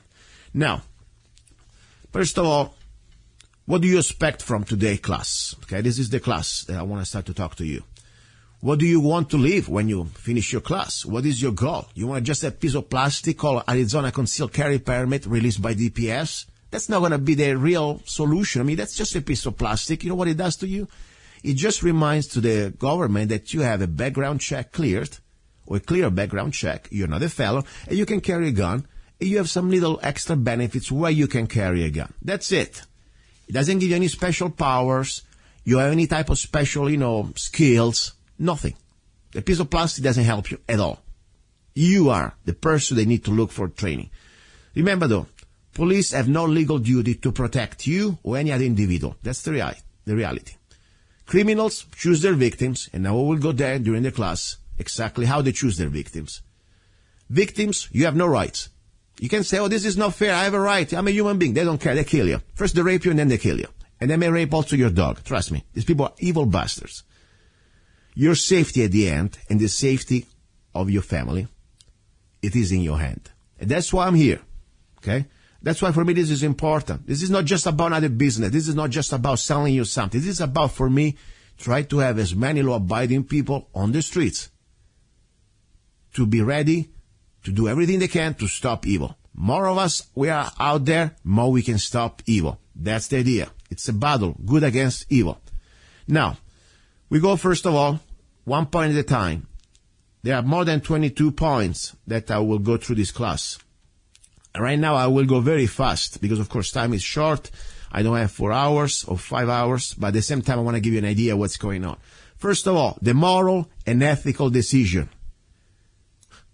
If you had to, would you use lethal force, or could you use lethal force to defend yourself, your family, or even others around you? Please think about it, because this is probably the most important question before we start the class. If you have a problem related to your religion, to your morals, to your beliefs, that you are not able to shoot, or in this case to, let's say, take a life, to save a life. I don't care if it's a knife or a baseball bat or a gun. Still, the same concept. If you're not able to take a life, to save a life, you should not do this class. Don't waste the money. Don't even buy a gun, because all you do, you give another, to another criminal, you give him a weapon. They're going to take the weapon out of your hands. So think about it. I'm not here to judge. I'm not here to put you down. I respect you for whatever you decide. I respect you. Not everybody's the same. But this is the most important first step we have to do. So if the answer is no, please, do not even listen to the rest of the show. It's a waste of time. Put some football or some other stuff, okay? Now, remember, we use the gun as a tool of last resort. In a life-threatening situations only. The gun is not something to show off. It is not something to intimidate. It is not something to say, I got a gun. No. The gun is the last resort. And remember, we don't have guns, in this case, to kill people. We don't want to kill anybody. We are here to save. This is something you need to really put in your mind and, write it in the front of your head if you have to. Save innocent lives. We use gun to stop threats, not to kill. Okay? Because that's very important. You're not a killer. You're here as a law-abiding person. You want to save lives. Now, who can own a firearm? We are here in Arizona, thank God. We don't need to ask permission to have a weapon if we are a law-abiding person. We have also in Arizona Constitution, not just the Bill of Rights. The right of the people to keep and bear arms shall not be infringed. Period. Okay? Also in Arizona we have Article 2nd, Section 26, the right of the individual citizen to bear arms in defense of himself or the state shall not be impaired, but not in this section shall be construed as authorizing individuals or corporations to organize, maintain, or employ an armed body of men. Okay? The bottom line, if you are a person, an individual citizen, your right should be not impaired. Okay? That's the bottom line. So, that's good. It's a good start. Now, to apply to arizona-ccw, you must be a resident of the state or a United States citizen. Okay? Be 21 years old or older.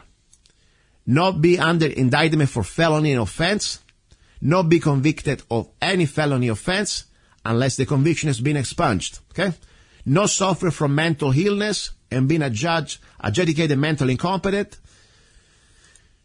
satisfactory completed firearm safety training program approved by the Department of Public Safety, okay? And that's why you're here, okay? Not being unlawfully present in the United States. So if you're a freaking illegal alien, please, okay, don't even try, okay?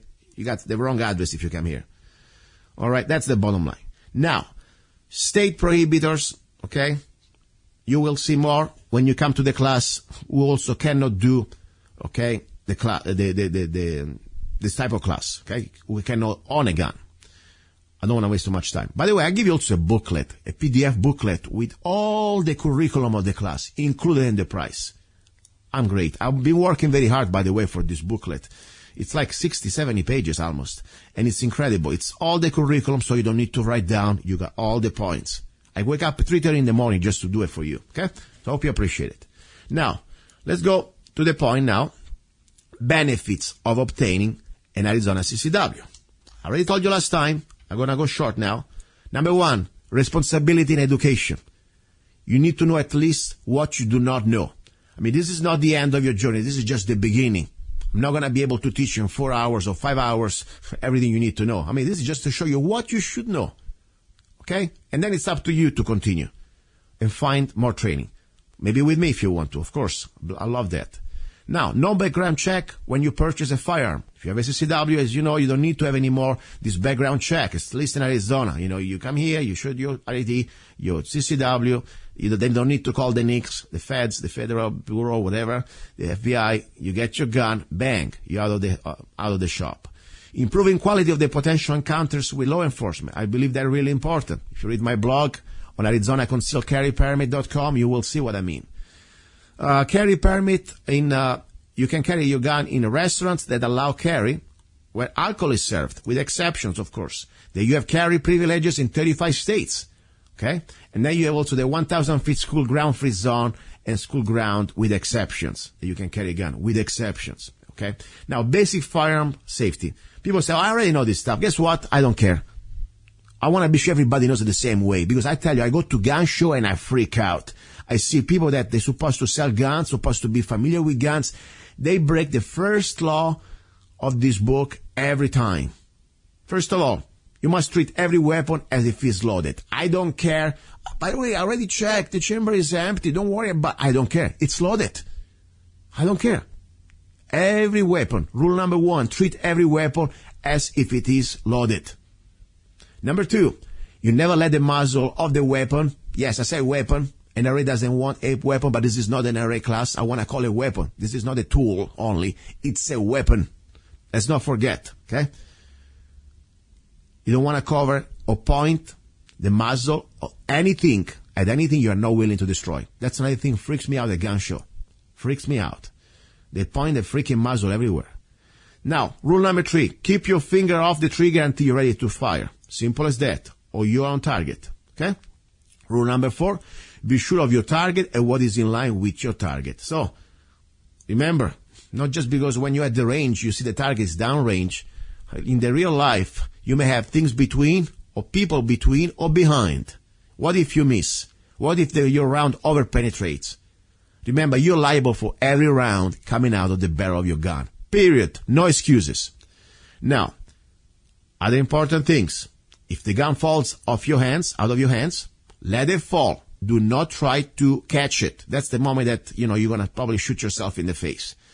Yes, most of these modern guns, they have a very strong safety mechanism. Even if you drop the gun with a round in the chamber, it's going to be safe. For example, the Glock. If you have a gun that is antique, it doesn't have this sort of a criteria of safety, just leave it at home. Don't carry it with you, please. When you reinsert your handgun in your holster, always do it slowly. People, believe it or not, I see slamming this gun in their holster like bang. Especially, you have a very dangerous situation. The gun, the trigger may reach maybe one of your shirts that you didn't tuck in very right, and bang, you can shoot yourself. 3, every time you fire firearms, you should wear eye and ear protection. And when you come to the class, I show you also different options. And of course, in a real life situation, somebody is jumping on you with a knife. You're not going to have the time. Wait a second, let me put my earplugs. No, you're going to shoot no matter where you are, how you are. But in ideal situations, if you have a chance, we will go through, maybe not in this class, but, let's say home defense. Guess what? When I go around the home at night, if I see a noise, I'm always going to have my ear protection, amplified electronic ear protection. Because if I have to shoot around, bam, it's going to hurt you if you don't have that protection. It's going to hurt your ears. So that's the point. Anyway, number 4, never use drugs or alcohol before or during shooting a gun. Period. Okay? And more important, don't forget, you're liable civilly and criminally for every bullet coming out of the barrel of your gun. So let's go. Marksmanship fundamental, presentation and stance. This is something that normally they don't even do anymore at the basic CCW classes because you don't even need to shoot anymore. All you have to do is get some safety. Guess what? I'll give you also these basics. We may have no time to practice it, but at least I wanted to give them to you, start to give you an idea what you should know, what you should look. First of all, sight alignment. You know what is sight alignment? You don't know, we need to study this. More important, you need to practice it. Sight alignment is the relationship between the front and the rear sight of your gun. Simple as that. You want to obtain the perfect sight alignment when you can. Under stress, you're not going to have the perfect sight alignment. From 0 to 7 yards, you can still hit the target just because your front sight is going to be there on target. Maybe not accurate, but that's fine. But in the real world, that's the way it can work. But first, you must learn the basic concept of sight alignment. Try to get the front sight completely flushed in the rear sight, between the rear sights, Okay? Now, center it must be that you must be equally spaced between the left and the right of the rear sight. And don't forget, the most important thing, you want to focus on the front sight. We will go now with the sight picture. Sight picture is the placing of your sight alignment on target, exactly on the part of the target that you want to hit. Okay, so you get the sight aligned, and then you postpone this sight picture of this front and rear sight exactly where you wanted to do it. Now, very important, you can also call the sight picture the relationship between the aligned sights and the target. I like simple words, sometimes I talk too much. Now, what you do in this most important thing of the sight picture, you focus on the front sight. There are 3 parts you can focus technically: on the target, on the rear sight, or on the front sight. If you want to be accurate, you don't want to reinvent the wheel, you want to focus on the front sight. Always. All the other things must be a little blurry. That's very important. Trigger control. Trigger control means you want to manipulate the trigger in such a way that you do not compromise or alter, change your sight alignment or the sight picture. You do that with training, with practice. You start dry practice first. And of course, when you come to the class, I show you how to do it. I'll show you also photos, but more important, I'll do it for you. Where exactly you can place the finger placement, depending on which gun you have. Very important. And don't forget the magic 2 words, surprise break and trigger reset. That right now, on the air, I don't have much time, and I need to show it to you, okay? But this is something very important. Okay. Now, stances. How do you shoot your gun? There are different stances. Sometimes in real life, you don't have time to put yourself in any stance. They're going to jump on you. You may shoot a gun maybe from ground, or maybe just kneeling behind the trash can. The reality is, if you have a chance, you want to practice with every stance out there. And then, of course, under stress or with your instinct, you will come down to the best stance according to the scenario. We have 2 basic stances. The isosceles, the shooter faces the target squarely. The feet are shoulder width apart. Toes face the target and they are aligned. The knees are little flex. Shooter leans forward from the waist towards the target. The shooter's arms are extended and form an isosceles triangle. What is good about this? It's easy to set up.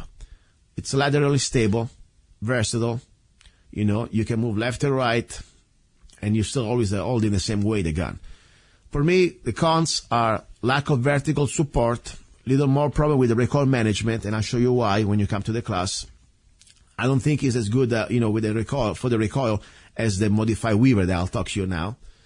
And also exposes your vital organs, especially if you do not wear body armor. I mean, this is great if you're a cop you got body armor, all your front chest and center mass body is covered. If you're a regular guy, maybe you don't wear body armor every time you go out the house. Well, I don't like to expose on my body like that. I like to have more a sense like I'm fighting, I'm boxing. So I like the modified weaver for a reason. And by the way, when you come to the class, I'll show you how to do it. Not over the phone, over the freaking radio here. It's not that simple. But you can visualize it, or maybe just go online and check it out. Modified weaver. The shooter blades his body, almost like a boxing, placing the foot on the firing side back a little bit and turning the support side towards the target. Okay? The shooter's strong or firing side arm is extended with the elbow slightly bent. Okay? And the support arm elbow is bent. That's really important because first of all, you have two things happening here. Your support arm's elbow is bent 90 degrees, okay? That gives you the vertical support. My opinion is very important.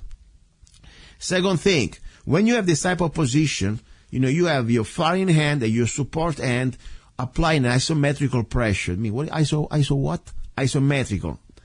That means, your firing hand push and your support hand pull in a way that almost contrast each other, nullify each other, and you have a much more stable situation with the recoil. Then, of course, your firing elbow is slightly bent. It helps to absorb the recoil. Shoulder is locked. So it's a great thing. Then you have reality stance. I don't care how. If you attack, you just try to find the most stable position where you can combat, accurate, deliver as many rounds as you can to stop the deadly threat. Now, we will talk also about the presentation from the holster, something I don't want to do right now on the air. Okay, the bottom line is you don't walk with your gun in your hand. That's a fact. People say, I got a gun. I'm ready to go. No, you don't have a gun because normally when you have the gun, it is in your pocket or in your holster. And at home, you may have it somehow at least the extra edge that you can have the gun already ready to go because let's say if you hear noise, the gun is in your hand. But in the real life, daily world, if you are concealing the gun in the public, you must have the gun on you. The point is, how long does it take to you to present the gun into a fight if the situation arises? What? 5 seconds, 3 seconds? And also, how do you do it? Do you do it safely enough that you don't shoot yourself or shoot somebody else or muzzle somebody else out there? That's why the presentation is so important, especially if you want to carry a gun in public. Concealed or not. For sure, concealed even more, because you need to know how to handle your garments. Okay? That's very important. So that's the story. Now, what else? So we will talk about how to present a gun to a fight. The idea is that you should have a standard. You should start to look at yourself and improve yourself and know your numbers. Like say your car. You know your car how fast can go. Not because you want to go fast, but because at least, if the emergency arises, you will push that, throttle and you will go as fast as you can. Same story with a gun. How long it takes you to present a gun from concealed into a fight and deliver at least a control pair into your opponent mass center, okay, of his body or her body. How long? 2 seconds, 3 seconds, 4 seconds? Can you hit the target? That's a good question. The standard should be that you're supposed to at least be able to deliver a conversational distances. We're talking about between 3 and 5, 6 yards. A control pair from conceal in less than 2 seconds. That's the bottom line. Now, mindset and attitude. Remember, you are the weapon. I told you before, knowledge and attitude. I can, first of all, teach you or let's say share with you knowledge. That's easy. No big deal. Just open your brain, sit up. So you mean sit down and shut up for a second. We can learn that. Attitude, I can't. If you are a jackass, if you are a know-it-all, there is no way I can change that. Sorry. So it's very important, first of all, our attitude, I believe, is the most important thing. Be humble. We don't know everything. There is always something to know. No matter till the last day of your life, there is always something more to know. I don't care if you're already a champion. There is always something more to know. I learn a lot, so much. Just going back to the basics. When I did my NRA classes, I learned things that I thought I knew, and by now I can know a little better. And I learn from mistakes. That's the bottom line. So anyway, mindset, first of all, yes, you must have the warrior mindset, the combat mindset, but attitude is very important. I cannot teach you attitude. Please, be a good law-abiding person with an open, let's say, humble attitude. That's very important. Now, first of all, what is the best gunfight? It's the one you can avoid. You know, we are not here to look for troubles. We are here to try to save lives and avoid troubles. Right now, you know, the moment that you carry a gun, you're going to be also kept in higher standard. Very important. I really believe there is an expression. An armed society is a polite society. Of course, if you're a law-abiding person, if you are a trash, you know, criminal, that's not the case. It is true. You know, when you know the type of responsibility that you have on you, you don't want to go in a confrontation. You don't want to start to go anything close to a confrontation. Somebody called me names. Okay, thank you very much, man. Bye. See ya. Yeah, maybe 20 years ago I would have slapped him. Or maybe, I don't know, I would have dealt differently. I don't care now. Why should I even bother? Let him talk. What? It's his opinion anyway. Who cares? So, no.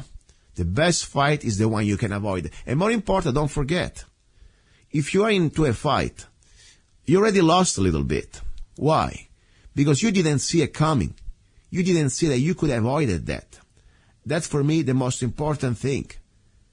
To avoid a fight means that you are able to see it coming. And that's one thing we will talk today. You know, how to avoid a fight, how to have the different level of awareness. So the point is also, we are the weapon. That's, as I said before, the gun is the tool. The gun is not a weapon, it's just a tool of last resort. And also more important, we're talking about real world here.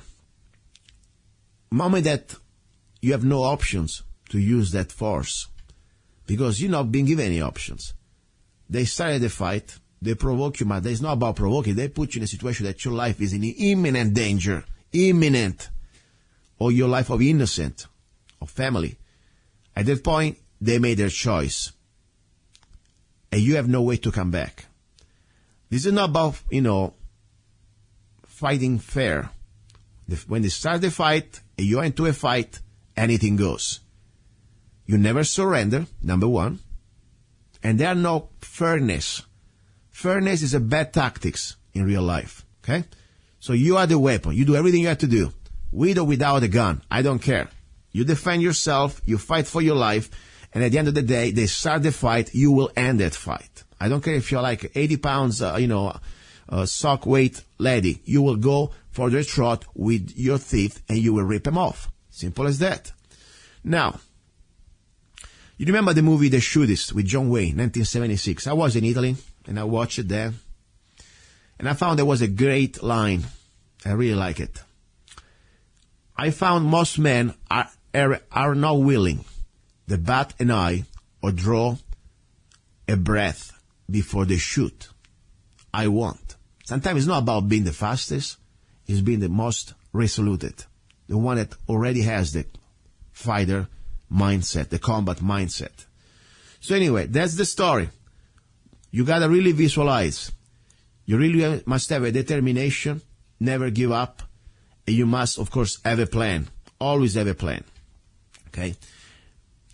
Number 7, types of guns and calibers. Find the gun that fits you.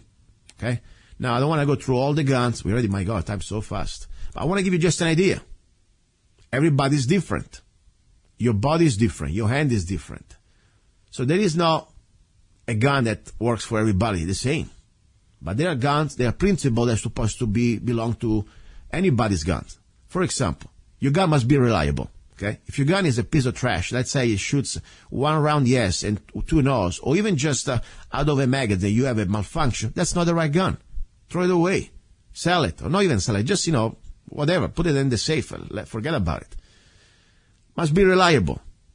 Number 2, must be ergonomic for your hand. As I said, everybody has a different hand. So you must go to a shop or your friend, really say, can I please feel the gun? How does it fit in your hand? Is it too big? Is it too small? That's very important. Easy to operate under stress.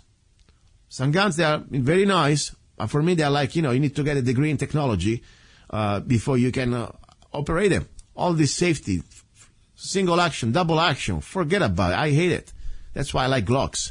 Okay? It's very simple to operate. Finger on the trigger, ready to shoot. Finger off the trigger, you're not shooting. Simple as that. But that's me. Whatever works for you, be sure that it's easy to operate under stress. Combat accurate. We're not looking here for guns to go to the next Olympic, game, to do your little one, super square inch group. No.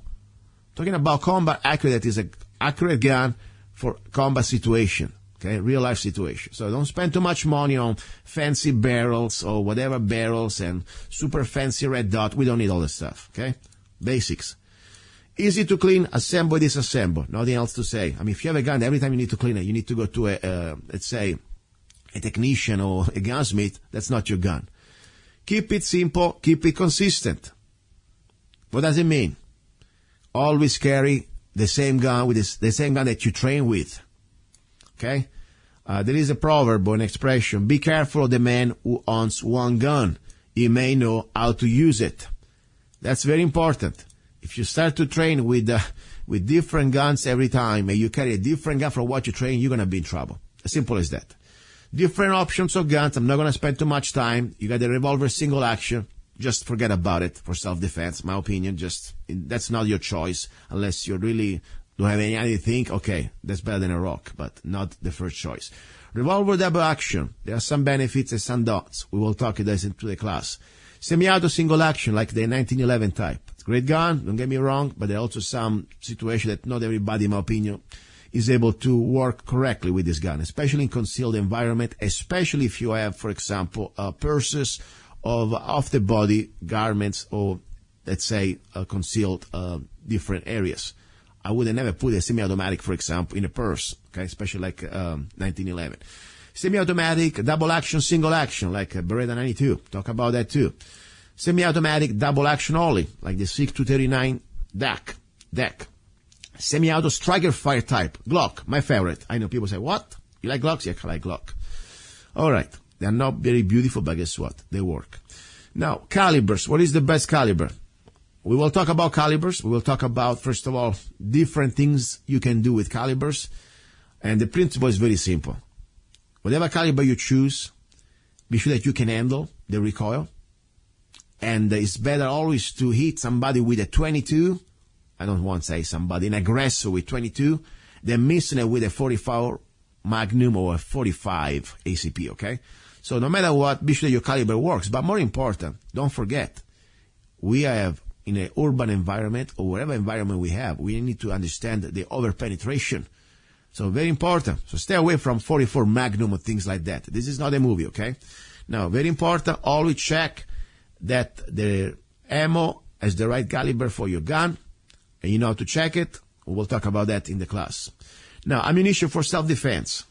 People say, well, I got my homebrew, cyanide filled reloads. Stay away from reloads, period. Why? Reliability. And we will talk more into the class. Liability is very important. And also reliability. I know your reloads are great, but guess what? I think I'm better off with some factory ammo, especially good quality factory ammo. Now, different types of ammunition, full metal jacket, hollow point, jacketed hollow point, against lead. We got to talk about all this stuff. Be careful of plus P or plus PPP or whatever, high pressure. Stay away. Okay? My opinion, something that unless really your gun is set for that, stay away. Little bit learning about the recoil, the bullet, heavier the bullet, more the recoil, grains. You know the stuff? Great. If you don't know, great anyway. You gotta learn. Choose the name brand. How many rounds you should carry. 3 rounds, 3 yards, 3 seconds. That's what the FBI says. Normally 3 rounds, 3 yards, and 3 seconds, the basic confrontation. But you really gonna count on that 3 seconds and 3 rounds? What if you have more than one assailant? What if you are pretty much in a rural area, far away from cops, and probably it's gonna take 30 minutes before even they come to find you? Well, I always carry as many rounds as I can without getting too heavy. Okay, but we'll talk about that too. Magazine, clip, speed loader. Let's learn about a little bit these different names. How to storage ammunition. How do you store ammunition? Yeah, you need to learn how to store ammunition. My gosh, we didn't touch even the beginning. 3 common ammunition malfunctions, hang fires, misfire, and squibs. You know about this? If you don't, it's a good time to come to the class. Dedicated carry systems. How to carry concealed with safety and efficiency. So what do you want to look for a carry system? First of all, you want to be sure that there's the element of concealment. That's why it's called concealed carry permit. The gun must be concealed.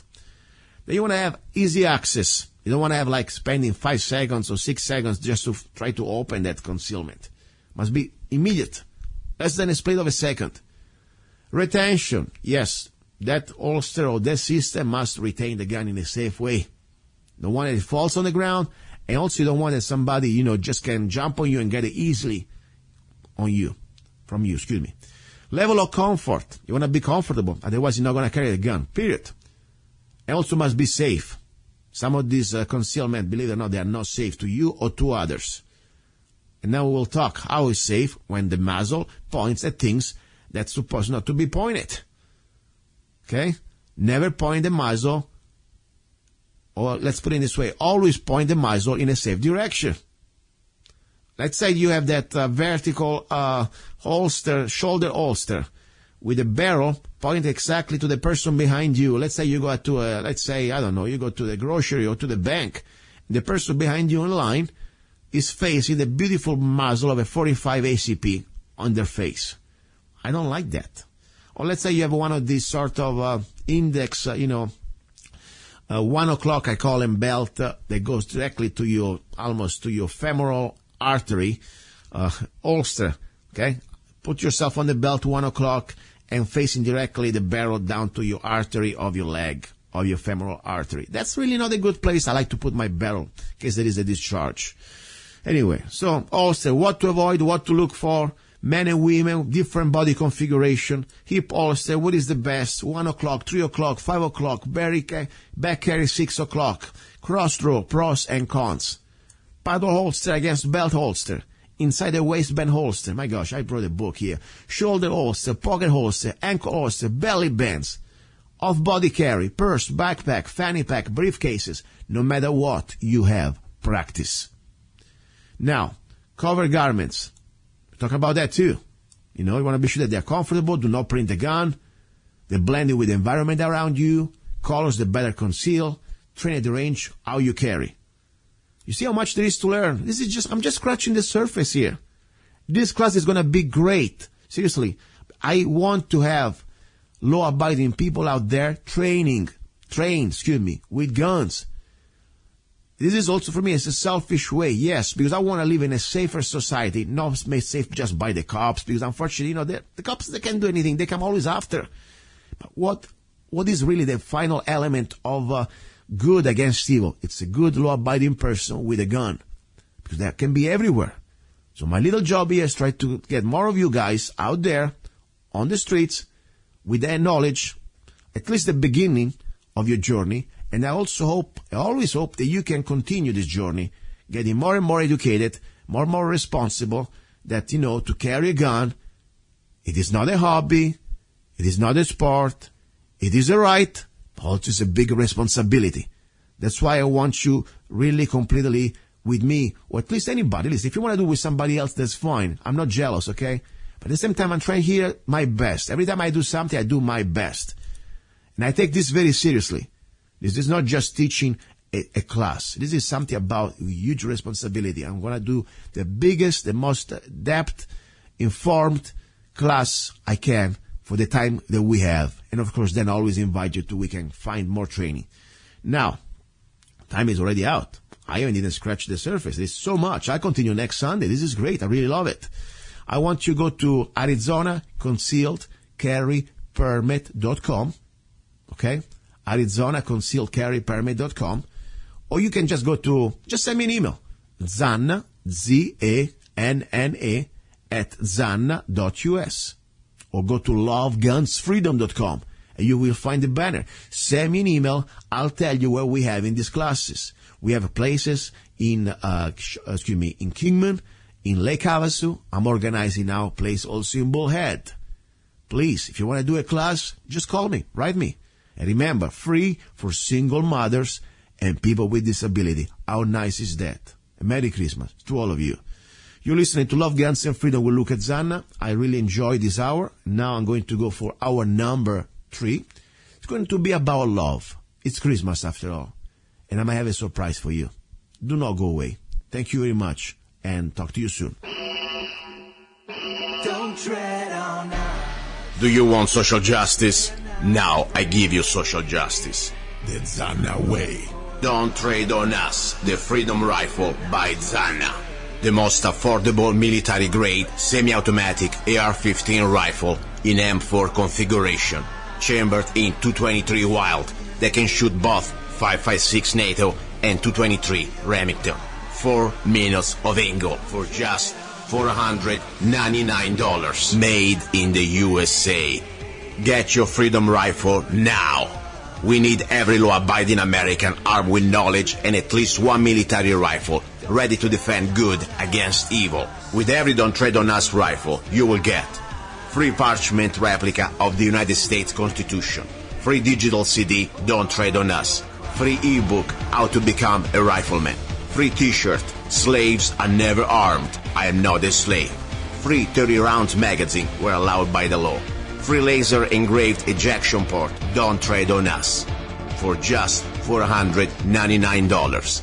Go to www.freedomrifle.com, www.freedomrifle.com. Get your Freedom Rifle now.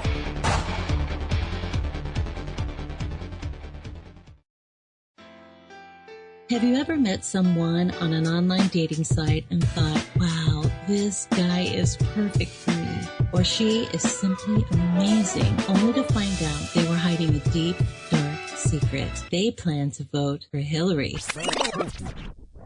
FreedomLovers.us was created for singles who want to exchange ideas and a love for freedom. People who are looking for solutions to create and defend freedom in the real world, and at the same time getting that once-in-a-lifetime chance to find their true soulmate. Whether you are interested in meeting your soulmate, making new friends, networking, or hanging out with that like-minded liberty lover, visit FreedomLovers.us. It's the first free dating site and community. So patriots, don't waste your time with other dating sites. FreedomLovers.us is the place where like-minded singles really click. Here we go. You're listening to Love, Guns, and Freedom with luca-zanna on KTOX 1340 AM and on United States.fm network. Merry Christmas. Buon Natale. You know what? Natale, I really love it. I like Christmas for many reasons. Regardless, of course, the most important reason, if you're a Christian, you believe in Jesus Christ. But, before even we go there, people say, I'm not Christian. A lot of people that are listening to the show, they are Jewish or Buddhist, whatever you are. But think about how beautiful. At least for me. I was born in Italy, I grew up in Italy, and Christmas was magic, and I think it's still magic. The idea that you have family united, that you have this beautiful tree, especially when you're a child, you remember, or at least you can smell, and at least for me, it was really imprinted in my brain, in my senses, the smell of the tree, the smell of course, of the cakes, panettone cakes, and more important, the family together, even with the problems you may have or not, for a day, it seems almost like perfect. Even sometimes it's just an illusion, but doesn't matter. At least it's something. Anyway, guess what? Something that is not illusion is your mom, the love for the mom. Right now, my mom, unfortunately, is not with me. She's in Italy. But thanks to technology and Skype and the internet, we are very close.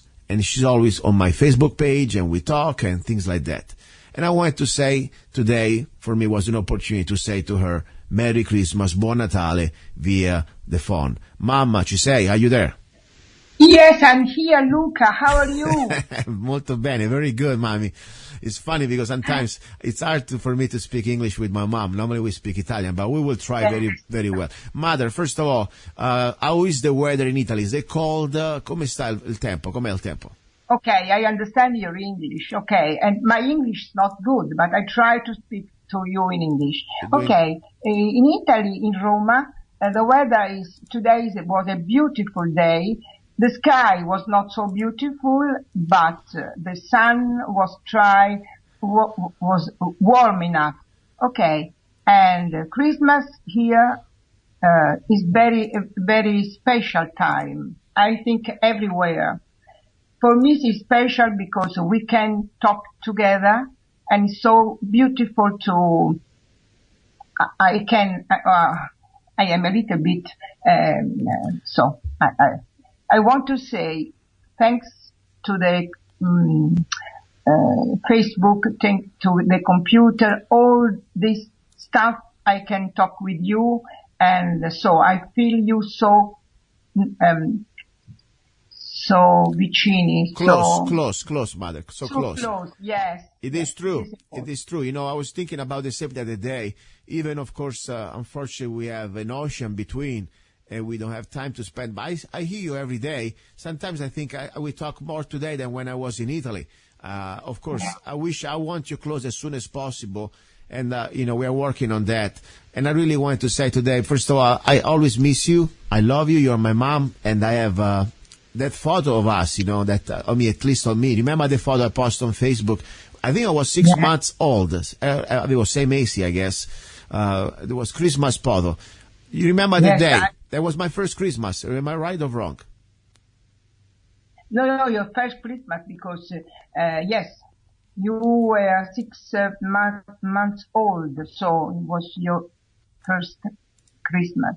Okay. Anyway, is it possible? I still remember, I know I was very young, but I still remember that day. At least I remember some flashes of the day. I remember the tree. It was a beautiful tree, and grandfather, he bought a bunch of Pandoro. I remember because the color was purple. The Pandoro, this cake, the box of the Pandoro, it's like a purple. So it really imprinted to me. And then, of course, there was this beautiful tree, and then there was a big room at grandfather's home with this beautiful couch. I can't believe it. I was young, but I think one of the most beautiful memories of when I was a child.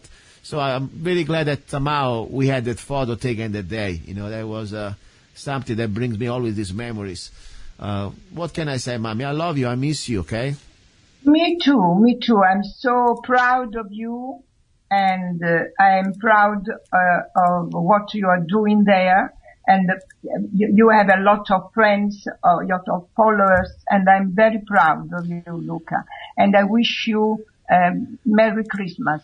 Okay, and now we're gonna work in January. You gotta come back here, and it's time for good. Otherwise, I said, and I don't want to talk this too much today. It's Christmas after all. But I say something, it's not really fair that you have two different type of population in the world. The chosen one, like for example, the administration decide to have here without any type of, due process. Look at, for example, the refugees. They just come here without even a passport, and no vetting system. We also had to pay for their lawyers, and also the Obama administration spent billions of dollars in giving them, let's say, from free housing to free lawyers and a $1,000 credit card for Walmart. Ridiculous. At the same time, you have people, for example, like myself, I'm an American, and I'm trying to bring my mom here to the U.S., and we have to go through some sort of a nightmare of bureaucratic paperwork that is really insane. I mean, I don't want to go too much details, but the fact that I had to ask you, since you were 16 or 17, how many places you lived? I mean, how many times you change address? That's ridiculous. So I always say, Mom, worst case scenario, I'll send you to Syria or maybe to some sort of Arabic country. You're going to put maybe like a little turban or a burqa on top of it, and, come to Mexico at the borders and just say, I love Obama, and you got a free pass. Okay, we can work on that. Okay. Okay, Mamina. I love you, Madre. Okay. A dopo. Anything about... I want to say, did you eat panettone this year yet? Not yet. Not yet. Perhaps tomorrow. Okay. Because I have to control myself. When I open one, it's difficult for me to stop. So one thing that I like... I control myself for my diet. Yes. So, okay. Ok, Madre. Luca, a dopo. Un bacione. Ok? Ciao. Ciao, a dopo, Madre. Un bacione. Mamma. Ciao, Luca. Presto. And that was my mom. I really think this is the most beautiful thing. Somehow, technology at least, it can, let's say, unite us, even when the distance it is between us. Anyway, little break. You're listening to Love, Guns, and Freedom with luca-zanna. Merry Christmas again, or whatever holiday you believe. I don't care. But at the same time, I say, be nice. That's the most important thing. Don't go away. We have a special guest after, maybe. Still work on it. Kind of difficult with the communication, but regardless, we're going to have great information. Hey, you. Yes, I'm talking to you. You deserve a break. Enjoy a moment of indulgence. It's time for Zanna Coffee. Guilt-free pleasure. Zanna Coffee is the organic coffee to amplify your senses and enhance love for life, liberty, and the pursuit of happiness. Only the best organic and GMO-free coffee beans from around the world that I selected. Zanna Coffee brings you happiness in every cup. Fair trade certified, sustainable organic coffee. That means we do not use slaves. Free Zanna songs with every coffee bag.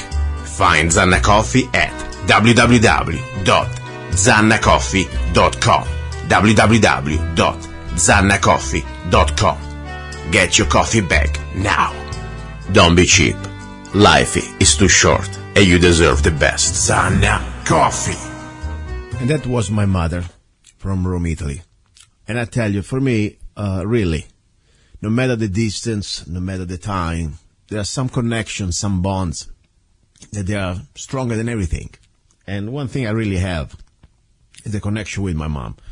Sometimes, I remember when I was a young man in Italy, I didn't always get along with my mom. It's normal. I was a boy, she's a mom. But I always say one thing, Mom, she always loved me so much. So my brother, I had a brother. She always gave all her life for us. So what can I say? No matter where I am, my mom is always with me in my heart.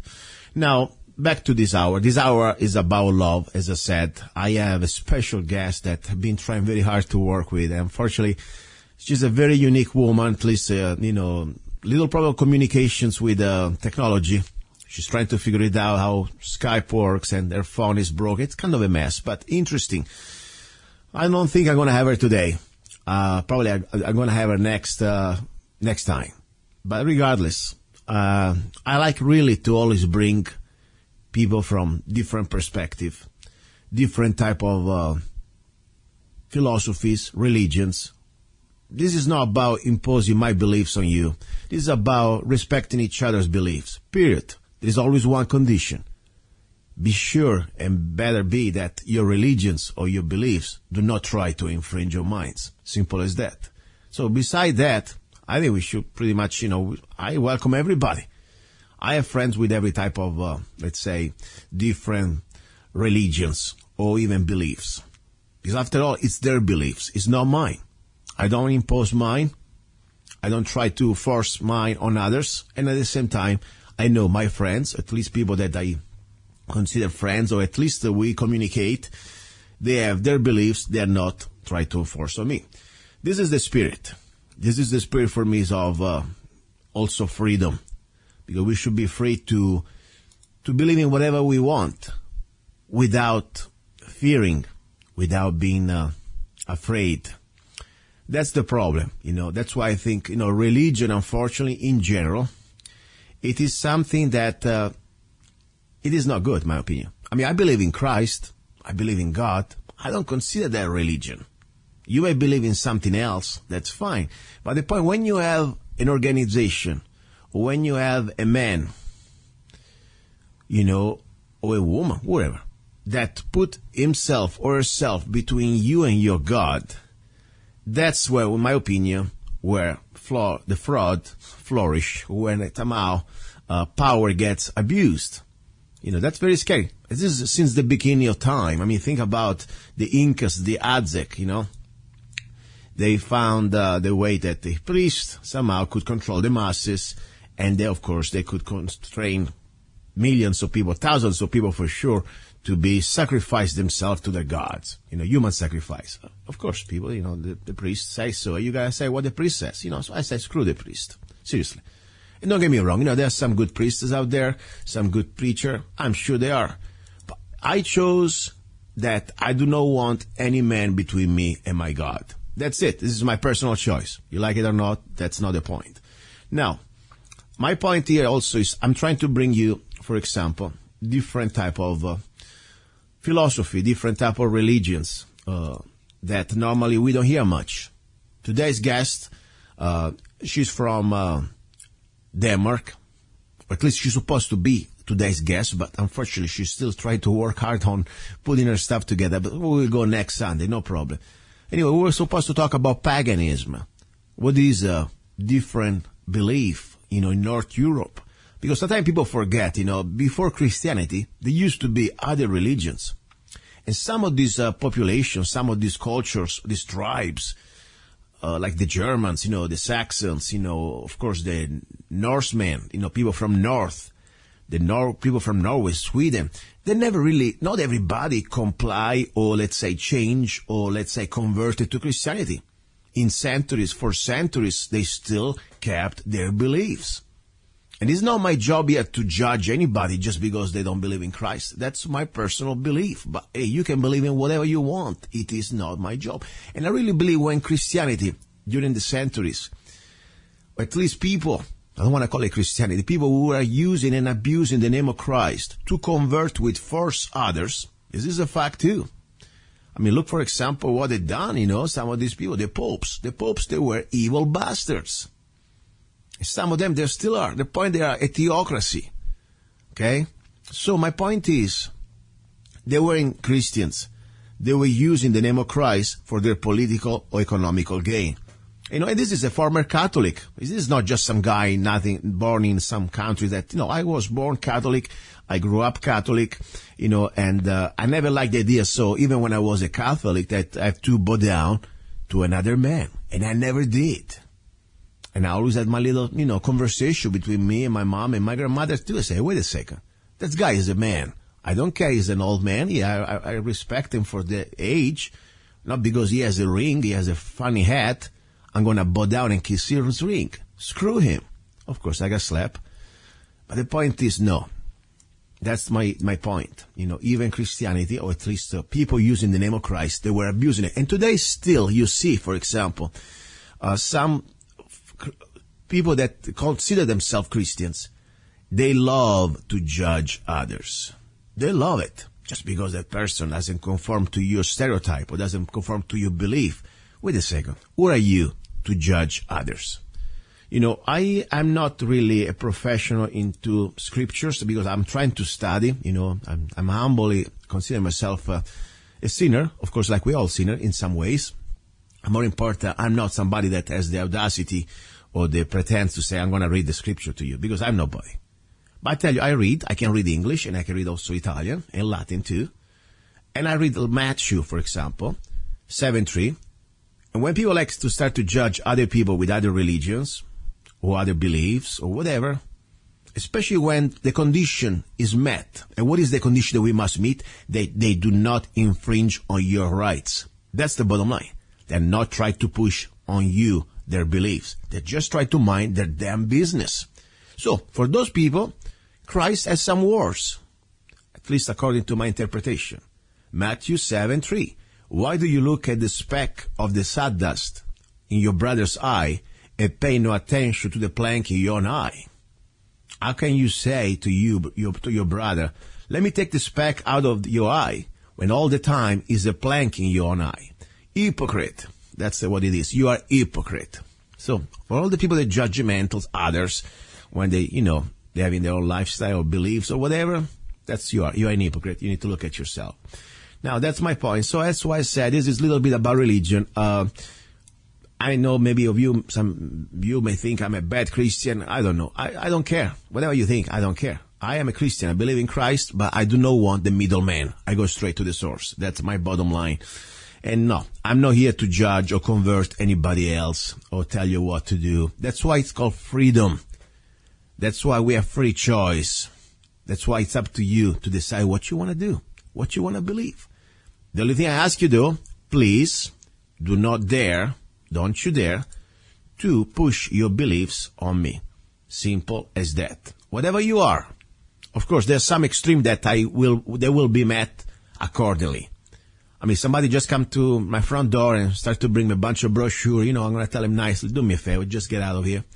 I don't need you. I don't need your organization. I don't need your profit. I don't need to give you my 10, 15%, whatever you want. Just stay the hell out of the way from my place. But they're nice. They get a message. They don't come with a dagger and try to cut your neck. A little painful sometimes to get rid of them, but it's still civil. But when you come around, with your mentality of a middle-aged barbarian, forget about middle age. This is barbarian period. There were decent people in the Middle Ages. and you still want to impose your beliefs to others, and according to your holy book, we have two options. Or we convert, three options, or we convert to your God, or we, let's say, pay a tax. It's called Dima. Go figure it out. Because, you're a big citizen if you don't belong to their religion. Or you just die. Guess what? We have a little problem with their religion, at least for me. That's the point. I'm not going to comply with you, and no, I'm not going to be honky-dory and kumbaya. We have a big problem. But regardless, beside that, everything else is welcome. Even atheists. If you're atheist, I couldn't care less. It's your business. Seriously. You think I really care? Why should I care? Why should I make a big drama out of that? It's your soul. It's your business. If you're my family, maybe I spend more time, so I like to talk with you. But it's still your business. Nothing I can do. You have to find your own way. You're listening to Love, Guns, and Freedom with luca-zanna, and this is the hour about love. And people say, oh my God, what has to do this with guns and freedom? Yeah, it's all I have to do. This is first of all the hour about love, as I said. And also it's about freedom. Because sometimes we forget. God, in my opinion, gave us the opportunity to be free and to choose between good and evil. Even if you don't believe it, that's fine. Even if for you it's a fairy tale. But look at, the creation. The apple and the Adam and Eve. Hey, Adam and Eve, they had a free choice. Would you like to eat this apple? Yes or not? Choose. Like right now, we are in this life. We have a free choice. What type of pattern are you going to choose? Are you going to follow evil, or are you going to embrace good? This is more beyond politics. You understand that? All the things we are doing here, we're talking here, from abortion, taxation, wars, illegal wars, the way we are committed to try to help, to try to also expose evil. It's just a dimension that we are operating in. I mean, the political way, this materialistic way, it is just the dimension we are going through. By the end of the day, this is a battle that is happening at way upper levels. If you're an atheist, you believe that that's all we have, the planet here, this materialistic world, that's fine. I'm not even trying to convince you. But I really believe, regardless if you are Christian or not, if you believe that there is another dimension, there is another, let's say, world after this, I believe you understand that what we're doing here, these actions in this life, they will echo for eternity. I really believe that. So yes, we are here, and we got to do the best. That's why I say, let's put everything in perspective. Yes, we have to be involved. We have to be, of course, committed. We try to do our best. We try to fight hard, to try to work hard, to be serious, Don't be completely everything is serious. I take everything seriously. Even this radio show, even these 3 hours, I could say I don't give a damn. After all, it's just a talk radio show. No, I took it seriously. At the same time, remember, never forget, we are here for a limited time. Could be an hour, a day, 100 years, doesn't matter. The point is, one thing for sure we all in common, regardless our different ethnicity or social or economic status, doesn't matter. We're all going to leave one day this body. Of course, with the exception probably of the Queen of England and maybe, people like, what is his name? Dick Cheney, 6 heart transplant, or maybe even Rockefeller still hanging around there, but that's another story. So anyway, that's my point. So we are here for this limited time. Let's use this time the best way we can. Let's try to be better people. Let's try to be always, don't be lazy. That means, don't ignore your responsibility. That's all I'm saying. Because every day you will be given an opportunity to decide what you're going to do. You're going to stay silent, or you're going to open your mouth. What you're going to do. You're going to help the person that right now needs maybe help in the middle of the street, or maybe you're just going to turn your back. What you're going to do when that woman, she's screaming maybe because somebody's trying to rape her, are you going to just turn the music up, the volume up, and just run? Or maybe do what you have to do even it could put you in harm's way to save their life, to save the innocent person. It's up to you. What you're going to do when the next politician is going to try to sell you down the river and maybe create more illegal wars or more abortion and more millions of innocent children, they're going to be mass genocide. Are you going to speak up, or are you going to go along? That's for me the point. I really believe that silence is not an option, because silence at the end is consent. That's it. Now, Little break, little song. I'm gonna take it easy. This is, after all, it's Christmas Day. I was almost tempted to do not be on the air. I wanna tell you. After all, it's Sunday, it's Christmas. Why? Guess what? Because I believe every time I have an opportunity to be here, I don't want to take it for granted. Maybe next Sunday I'm not going to be around anymore. Who knows? Everything happens. Everything can happen. So let's enjoy. It's fun for me. Even, of course, it's a commitment because it takes me time from my other things I do in life. Doesn't matter, but I enjoy being with you. So anyway, you're listening to Love, Guns, and Freedom with luca-zanna, a little song, then we come back. And I have some information about love. What is the most powerful act of love you can do for the person who you really love? And I'm talking about not just your mom now, okay? Don't go away. One life is not enough to be with you, to be your man. One life is not enough to share our love, to be your friend.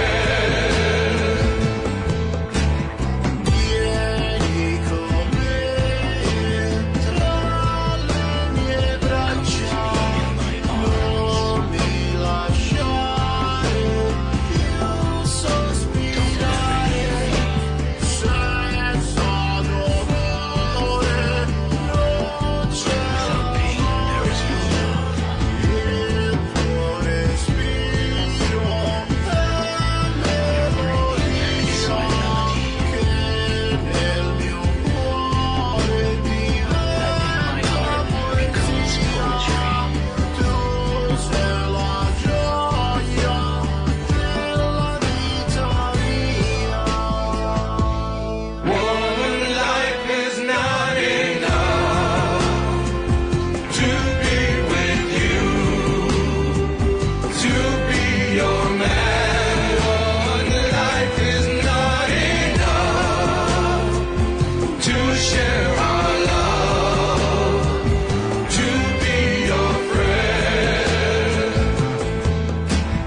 Metti il mio cuore, feel my heart beating per te, non essere triste senza di me. Io nei tuoi sogni sempre vivrò, con gioia e fervore, credo Signore, io voglio averti ora nell'ora della mia morte e della vita. One life is not enough to be with you, to be your man. One life is not enough to share our love, to be your friend. One life is not enough to be with you, to be your man. One life is not enough to share our love, to be your friend.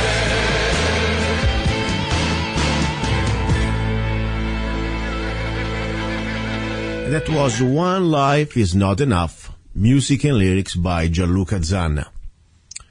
Yes, that song, I perform it, I sang it. Normally, I do not really sing my songs. I write the lyrics, I write the music, I go to the studio, I'm pretty much producer of the song, and I have all my songs in my mind, the way I want them.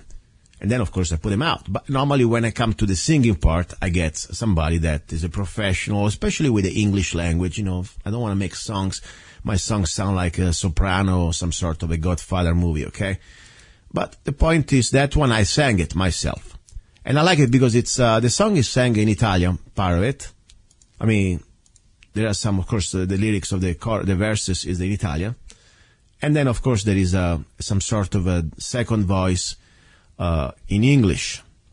Now, people may say, why do you sing in Italian after all? Because that song was born in Italian. It's a song that came out to me like, I don't know, like a dream. One life is not enough to be your friend. That's the point.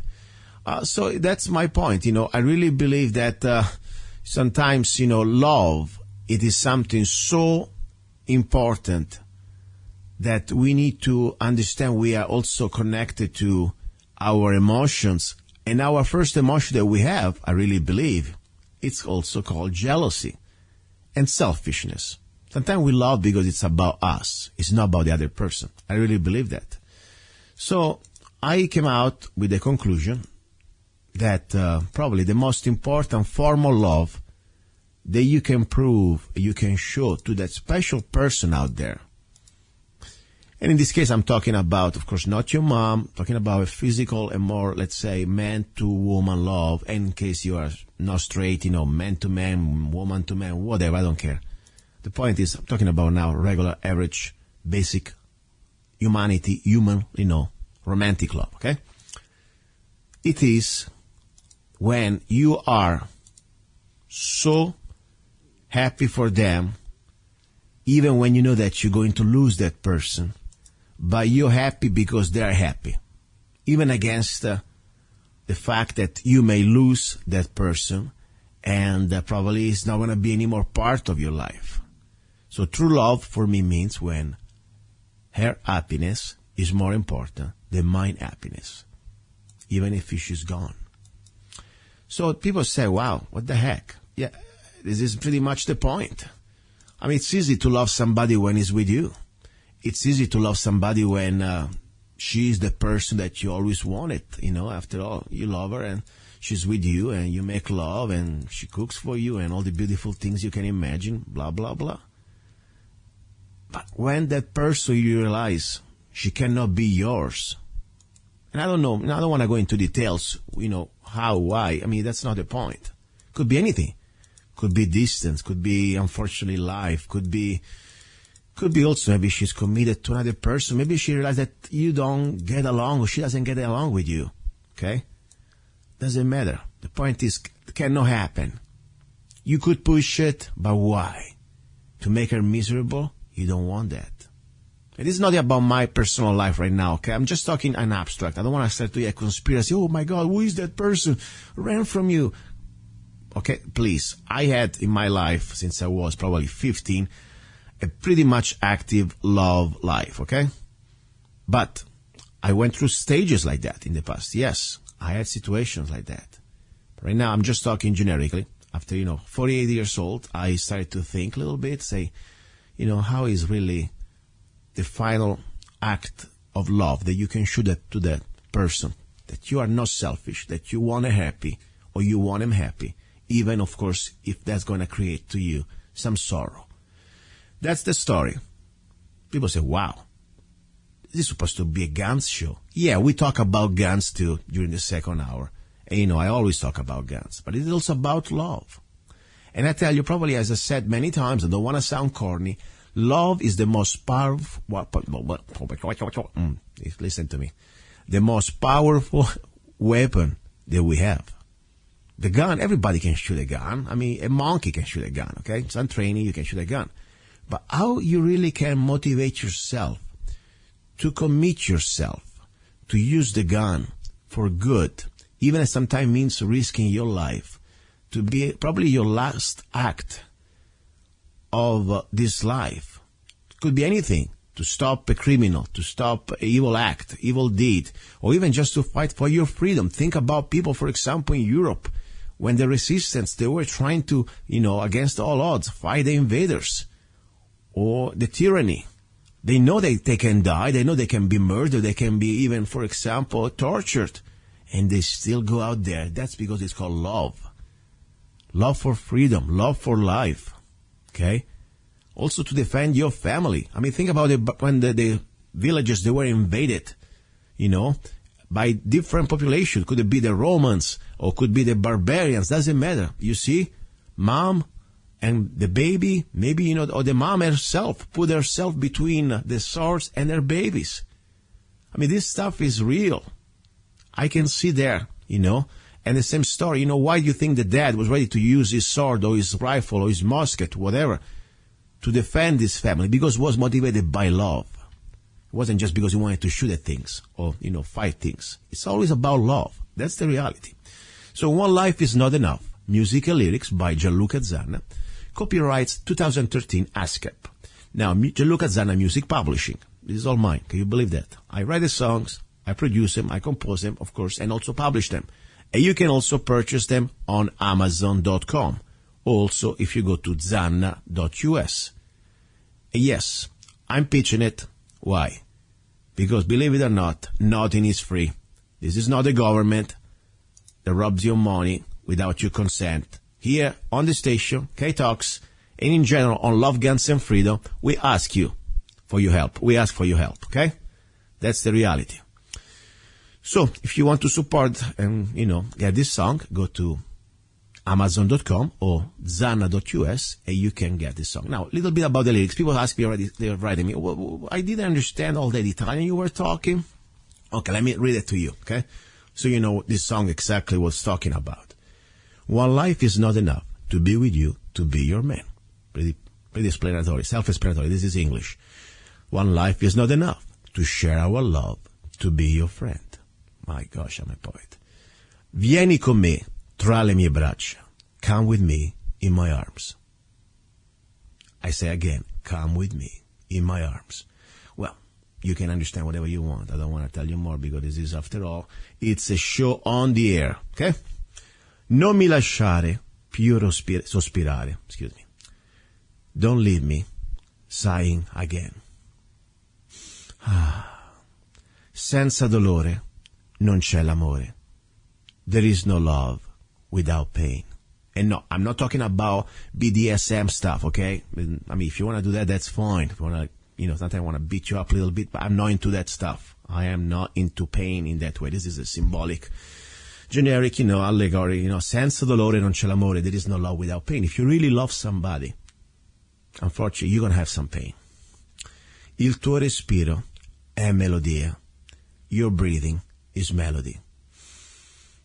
It's true, man. Some women, when they breathe, it's like music, especially when they breathe close to you. I'm telling you. I might be a weirdo, but that's what I feel. Che nel mio cuore diventa poesia. That means you, in my heart, it will become poetry. Your breathing is melody that in my heart becomes poetry. Yes, it's like almost a transformation, Tu sei la gioia della vita mia. You are the joy of my life. And then back to the chorus. One life is not enough to be with you, to be your man. One life is not enough to share our love, to be your friend. Final part of the verses. Senti il mio cuore batte per te. Feel my heart is beating for you. Non esser triste senza di me. Don't be sad without me. Io nei tuoi sogni sempre vivrò. I will live in your dreams forever. My gosh, I'm deep. Con gioia e fervore chiedo al Signore. I pray to God with joy and all my power. Io voglio averti ora e nell'ora. To have you now and in the hour. Della mia morte e della vita. Of my death and all my life. And you're listening to Love, Guns and Freedom with luca-zanna. Don't go away. More news and more love after this segment.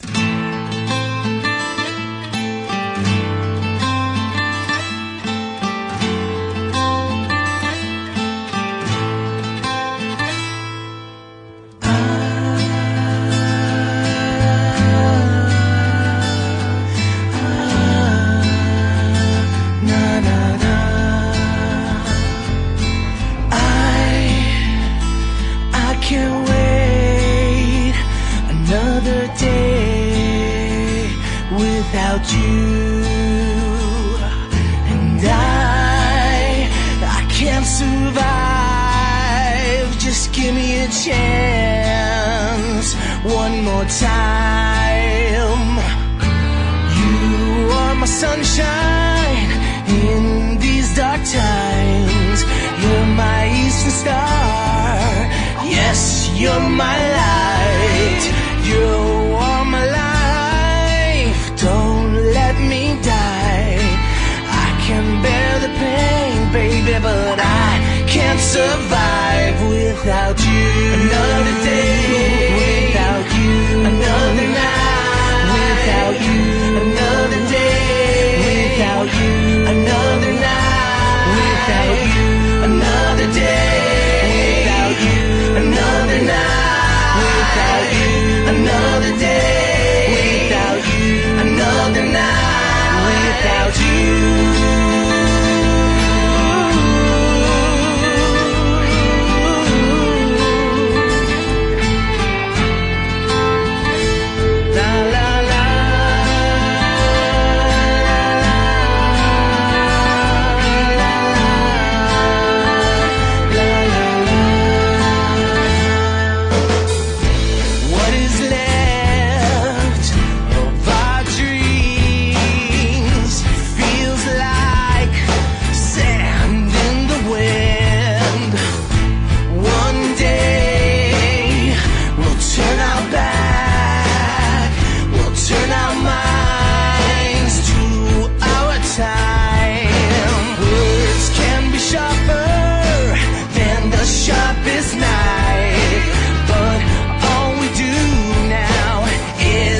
Survive. I pray for you and for your life. It's just another day, baby, another night without you. Another day without you. Another night without you. Another day without you. Another night without you. Another day without you. Another night without you, another day without you, another night without you. Na na, oh yeah, na na, oh yeah, without you.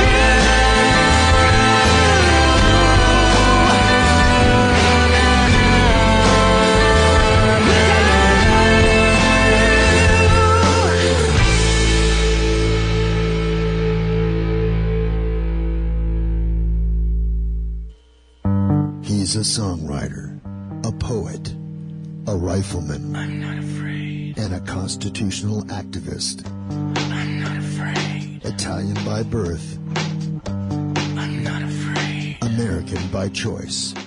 Luca-Zanna I'm not afraid. and his new CD, Love, Guns, and Freedom. 16 powerful songs on one CD from the heart of a patriot.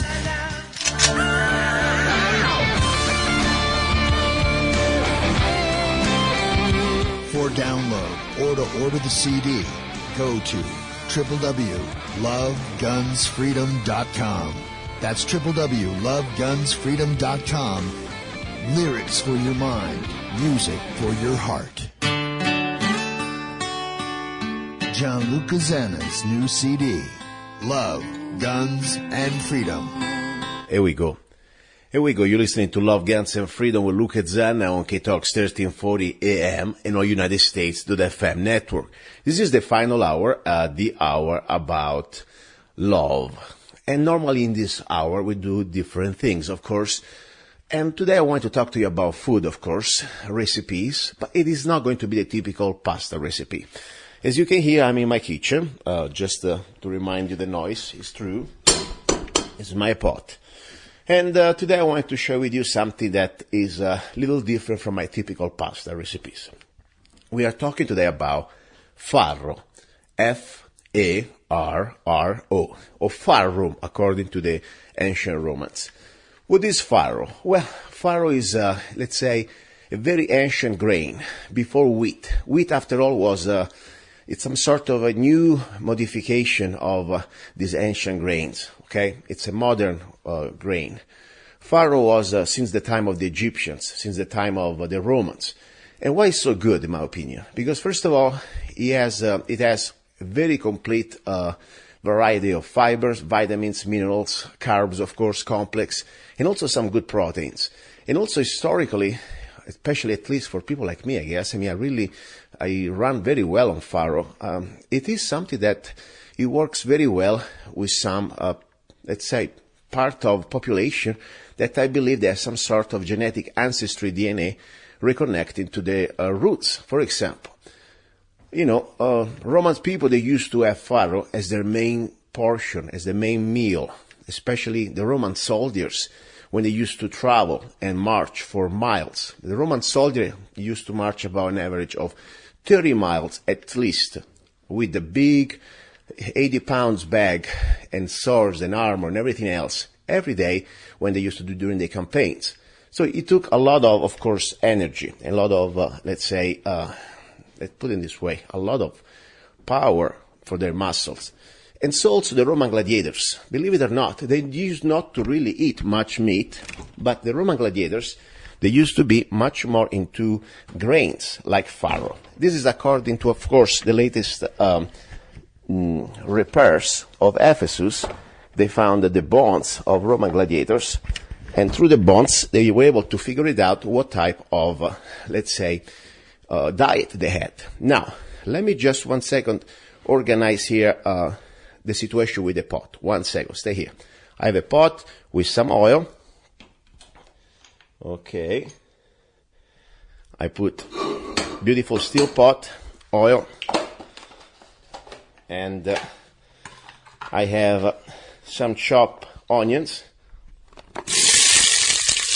All right, organic onions, of course. Now, I don't want to burn this, of course, I don't want to burn the onions. I'm just stirring them up.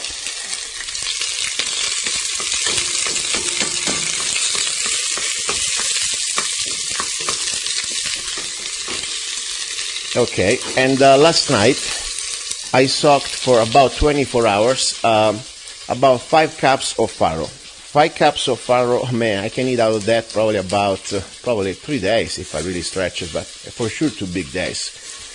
I eat almost every meal. So right now what I'm doing, I saute the onions without that it gets burned. Okay. Then I prepare some water.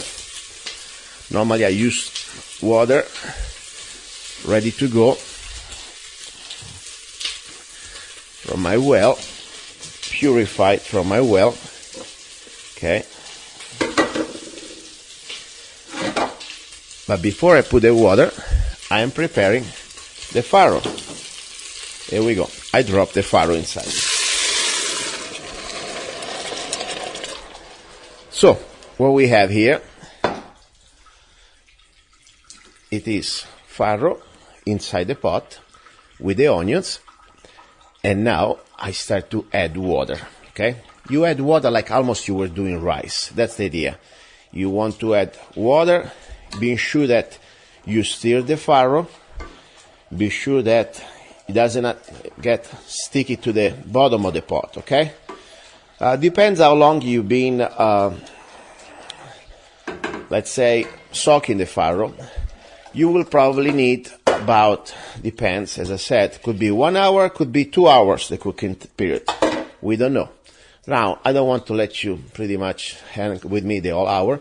I want just to give you an idea how simple it is to cook farro, like you cook in rice, okay?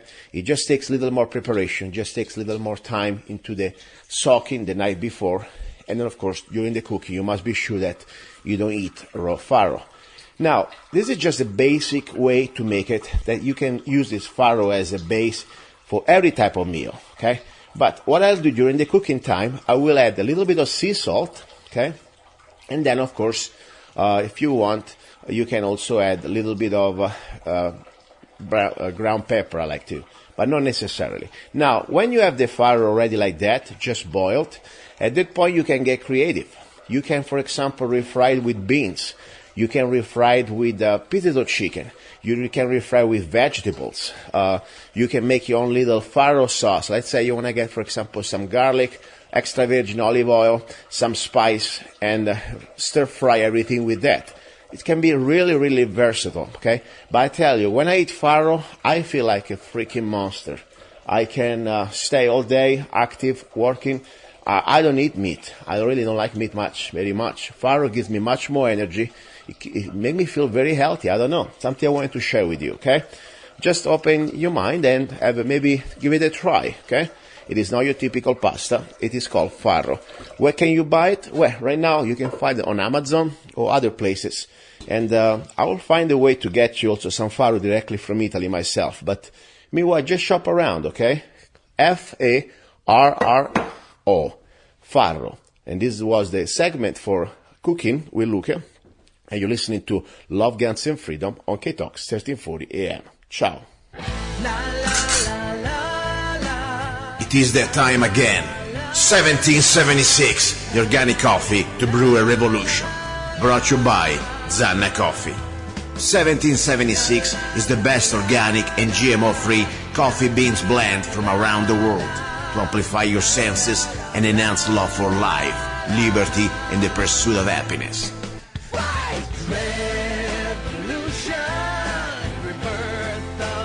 Zanna Coffee brings you happiness in every cup.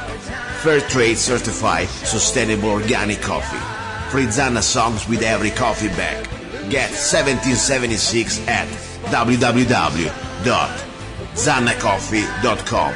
www.zannacoffee.com. Don't be cheap. Life is for short. 1776. Here we go. We're almost at the end. This is 25th, December the 25th, 2016. Only God knows where we're going to be next year. Or maybe I don't want to talk for you. Anyway, it's going to be interesting. Interesting year. A lot of hope. A lot of, I say also, I don't want to call it fear, but yes, there is never the uncertainty. We have a lot of things we are facing as a nation, as humanity, a lot of hopes. I really do, as I said, that Trump is going to at least do half of the things that he promised us. And I don't agree on everything he said anyway, but at least we have a chance to stop this globalism. That would be the most important thing, because right now I really believe globalism is the first enemy we have against free humanity. And we need to regain control of our independence, of our sovereignty, of our nations. I really believe that, because when there is globalism, it means that there is a global tyranny. That's what it means. No, I don't want to be a global slave. I want to be an American.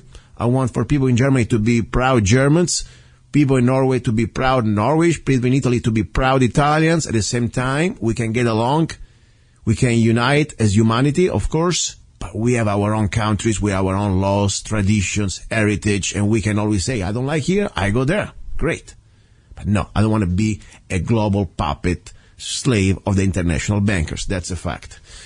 Today was, as you say, I try always to bring different type of ideas to the show. And the first idea is, even if this is a local show, because after all, KTOX is in Needles, and of course, Needles, California, it reaches the tri-state area. We know very well that. But at the same time, I believe this is an opportunity that we can cross between our local area. Because think about it. I had the chance in life, and also I say thank God and thank myself, and my mom, of course, helped me out.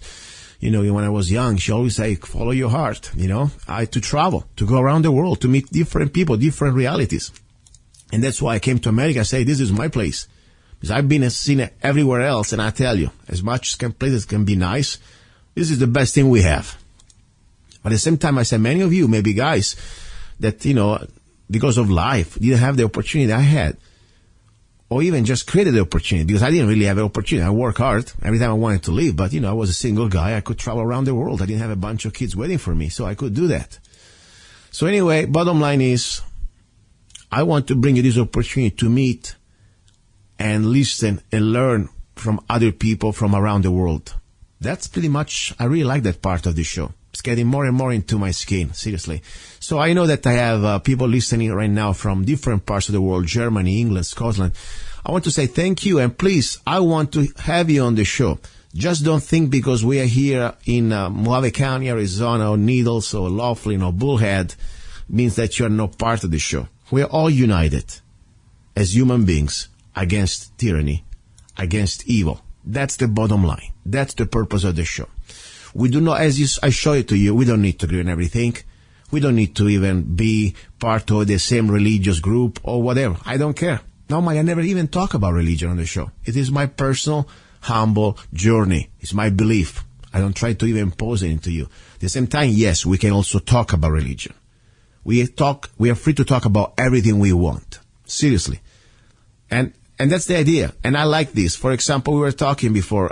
We can talk here. If you come from Europe, you realize that in your country, you may be arrested just because you criticize something. Even with facts.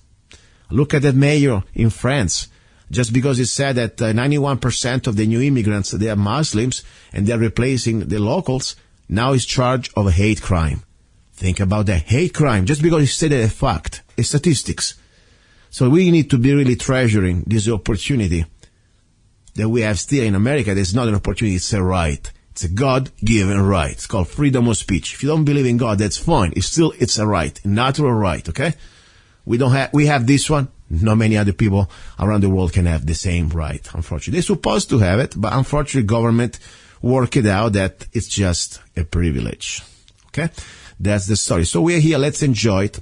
I want to thank again KTOX for the opportunity to let me be on the air. As I said, this is a private business. I have my very unique radio show. It is not exactly the typical football 9 to 5, whatever conformance show that you can somehow. It's a unique show. So I don't expect, I don't demand, I don't have any type of request, but say thank you. At the same time, I also realize, I don't care whatever happens. I'm proud and thankful that they gave me the opportunity to be on the air all these years. At the same time, I said the show goes on no matter where. Internet is a new future and present. And we will do it better and bigger than we can with your help. So I appreciate your help. If you're listening to the show, if you want to do a little gift for me, share this show, share this segment that you're listening right now, probably on YouTube, to Facebook or other pages. Share it with your friends. This is about love. This is about guns. At the end, also, it's about freedom, of course. So anyway, another way also, please, the classes, I want to say one more time, I talked during the second hour today's show, the CCW classes, Arizona Concealed Carry Permit classes, they will start in January 2017. The first class is going to be in Kingman, the 14th of January. Then we will have also, of course, Lake Havasu. So please, if you want to be on one of these classes, just go to lovegunsfreedom.com, lovegunsfreedom.com. There is the banner there at the bottom of the page, Arizona Concealed Carry Permit classes, and send me the link, and so you can book. I'll tell you what to do. Remember, free for single mothers and people with disabilities. That's very good. So at least you can share this with your friends, maybe a mom who needs some help, okay? At this point, what can I say? Merry Christmas, Buon Natale, Happy Yule, or Yule, as my friend from Sweden was saying. And next week, I'm going to bring you this special guest from Denmark. It's been very hard. Unfortunately, our computer broke down, a lot of problems, but guess what? We're going to get her. Great information. We're going to talk about a different type of religious belief. The paganism in the northern regions of Europe is still alive. And that's not a bad word. It's just their beliefs. You're listening to Love, Guns, and Freedom with Luca-Zanna. Ciao.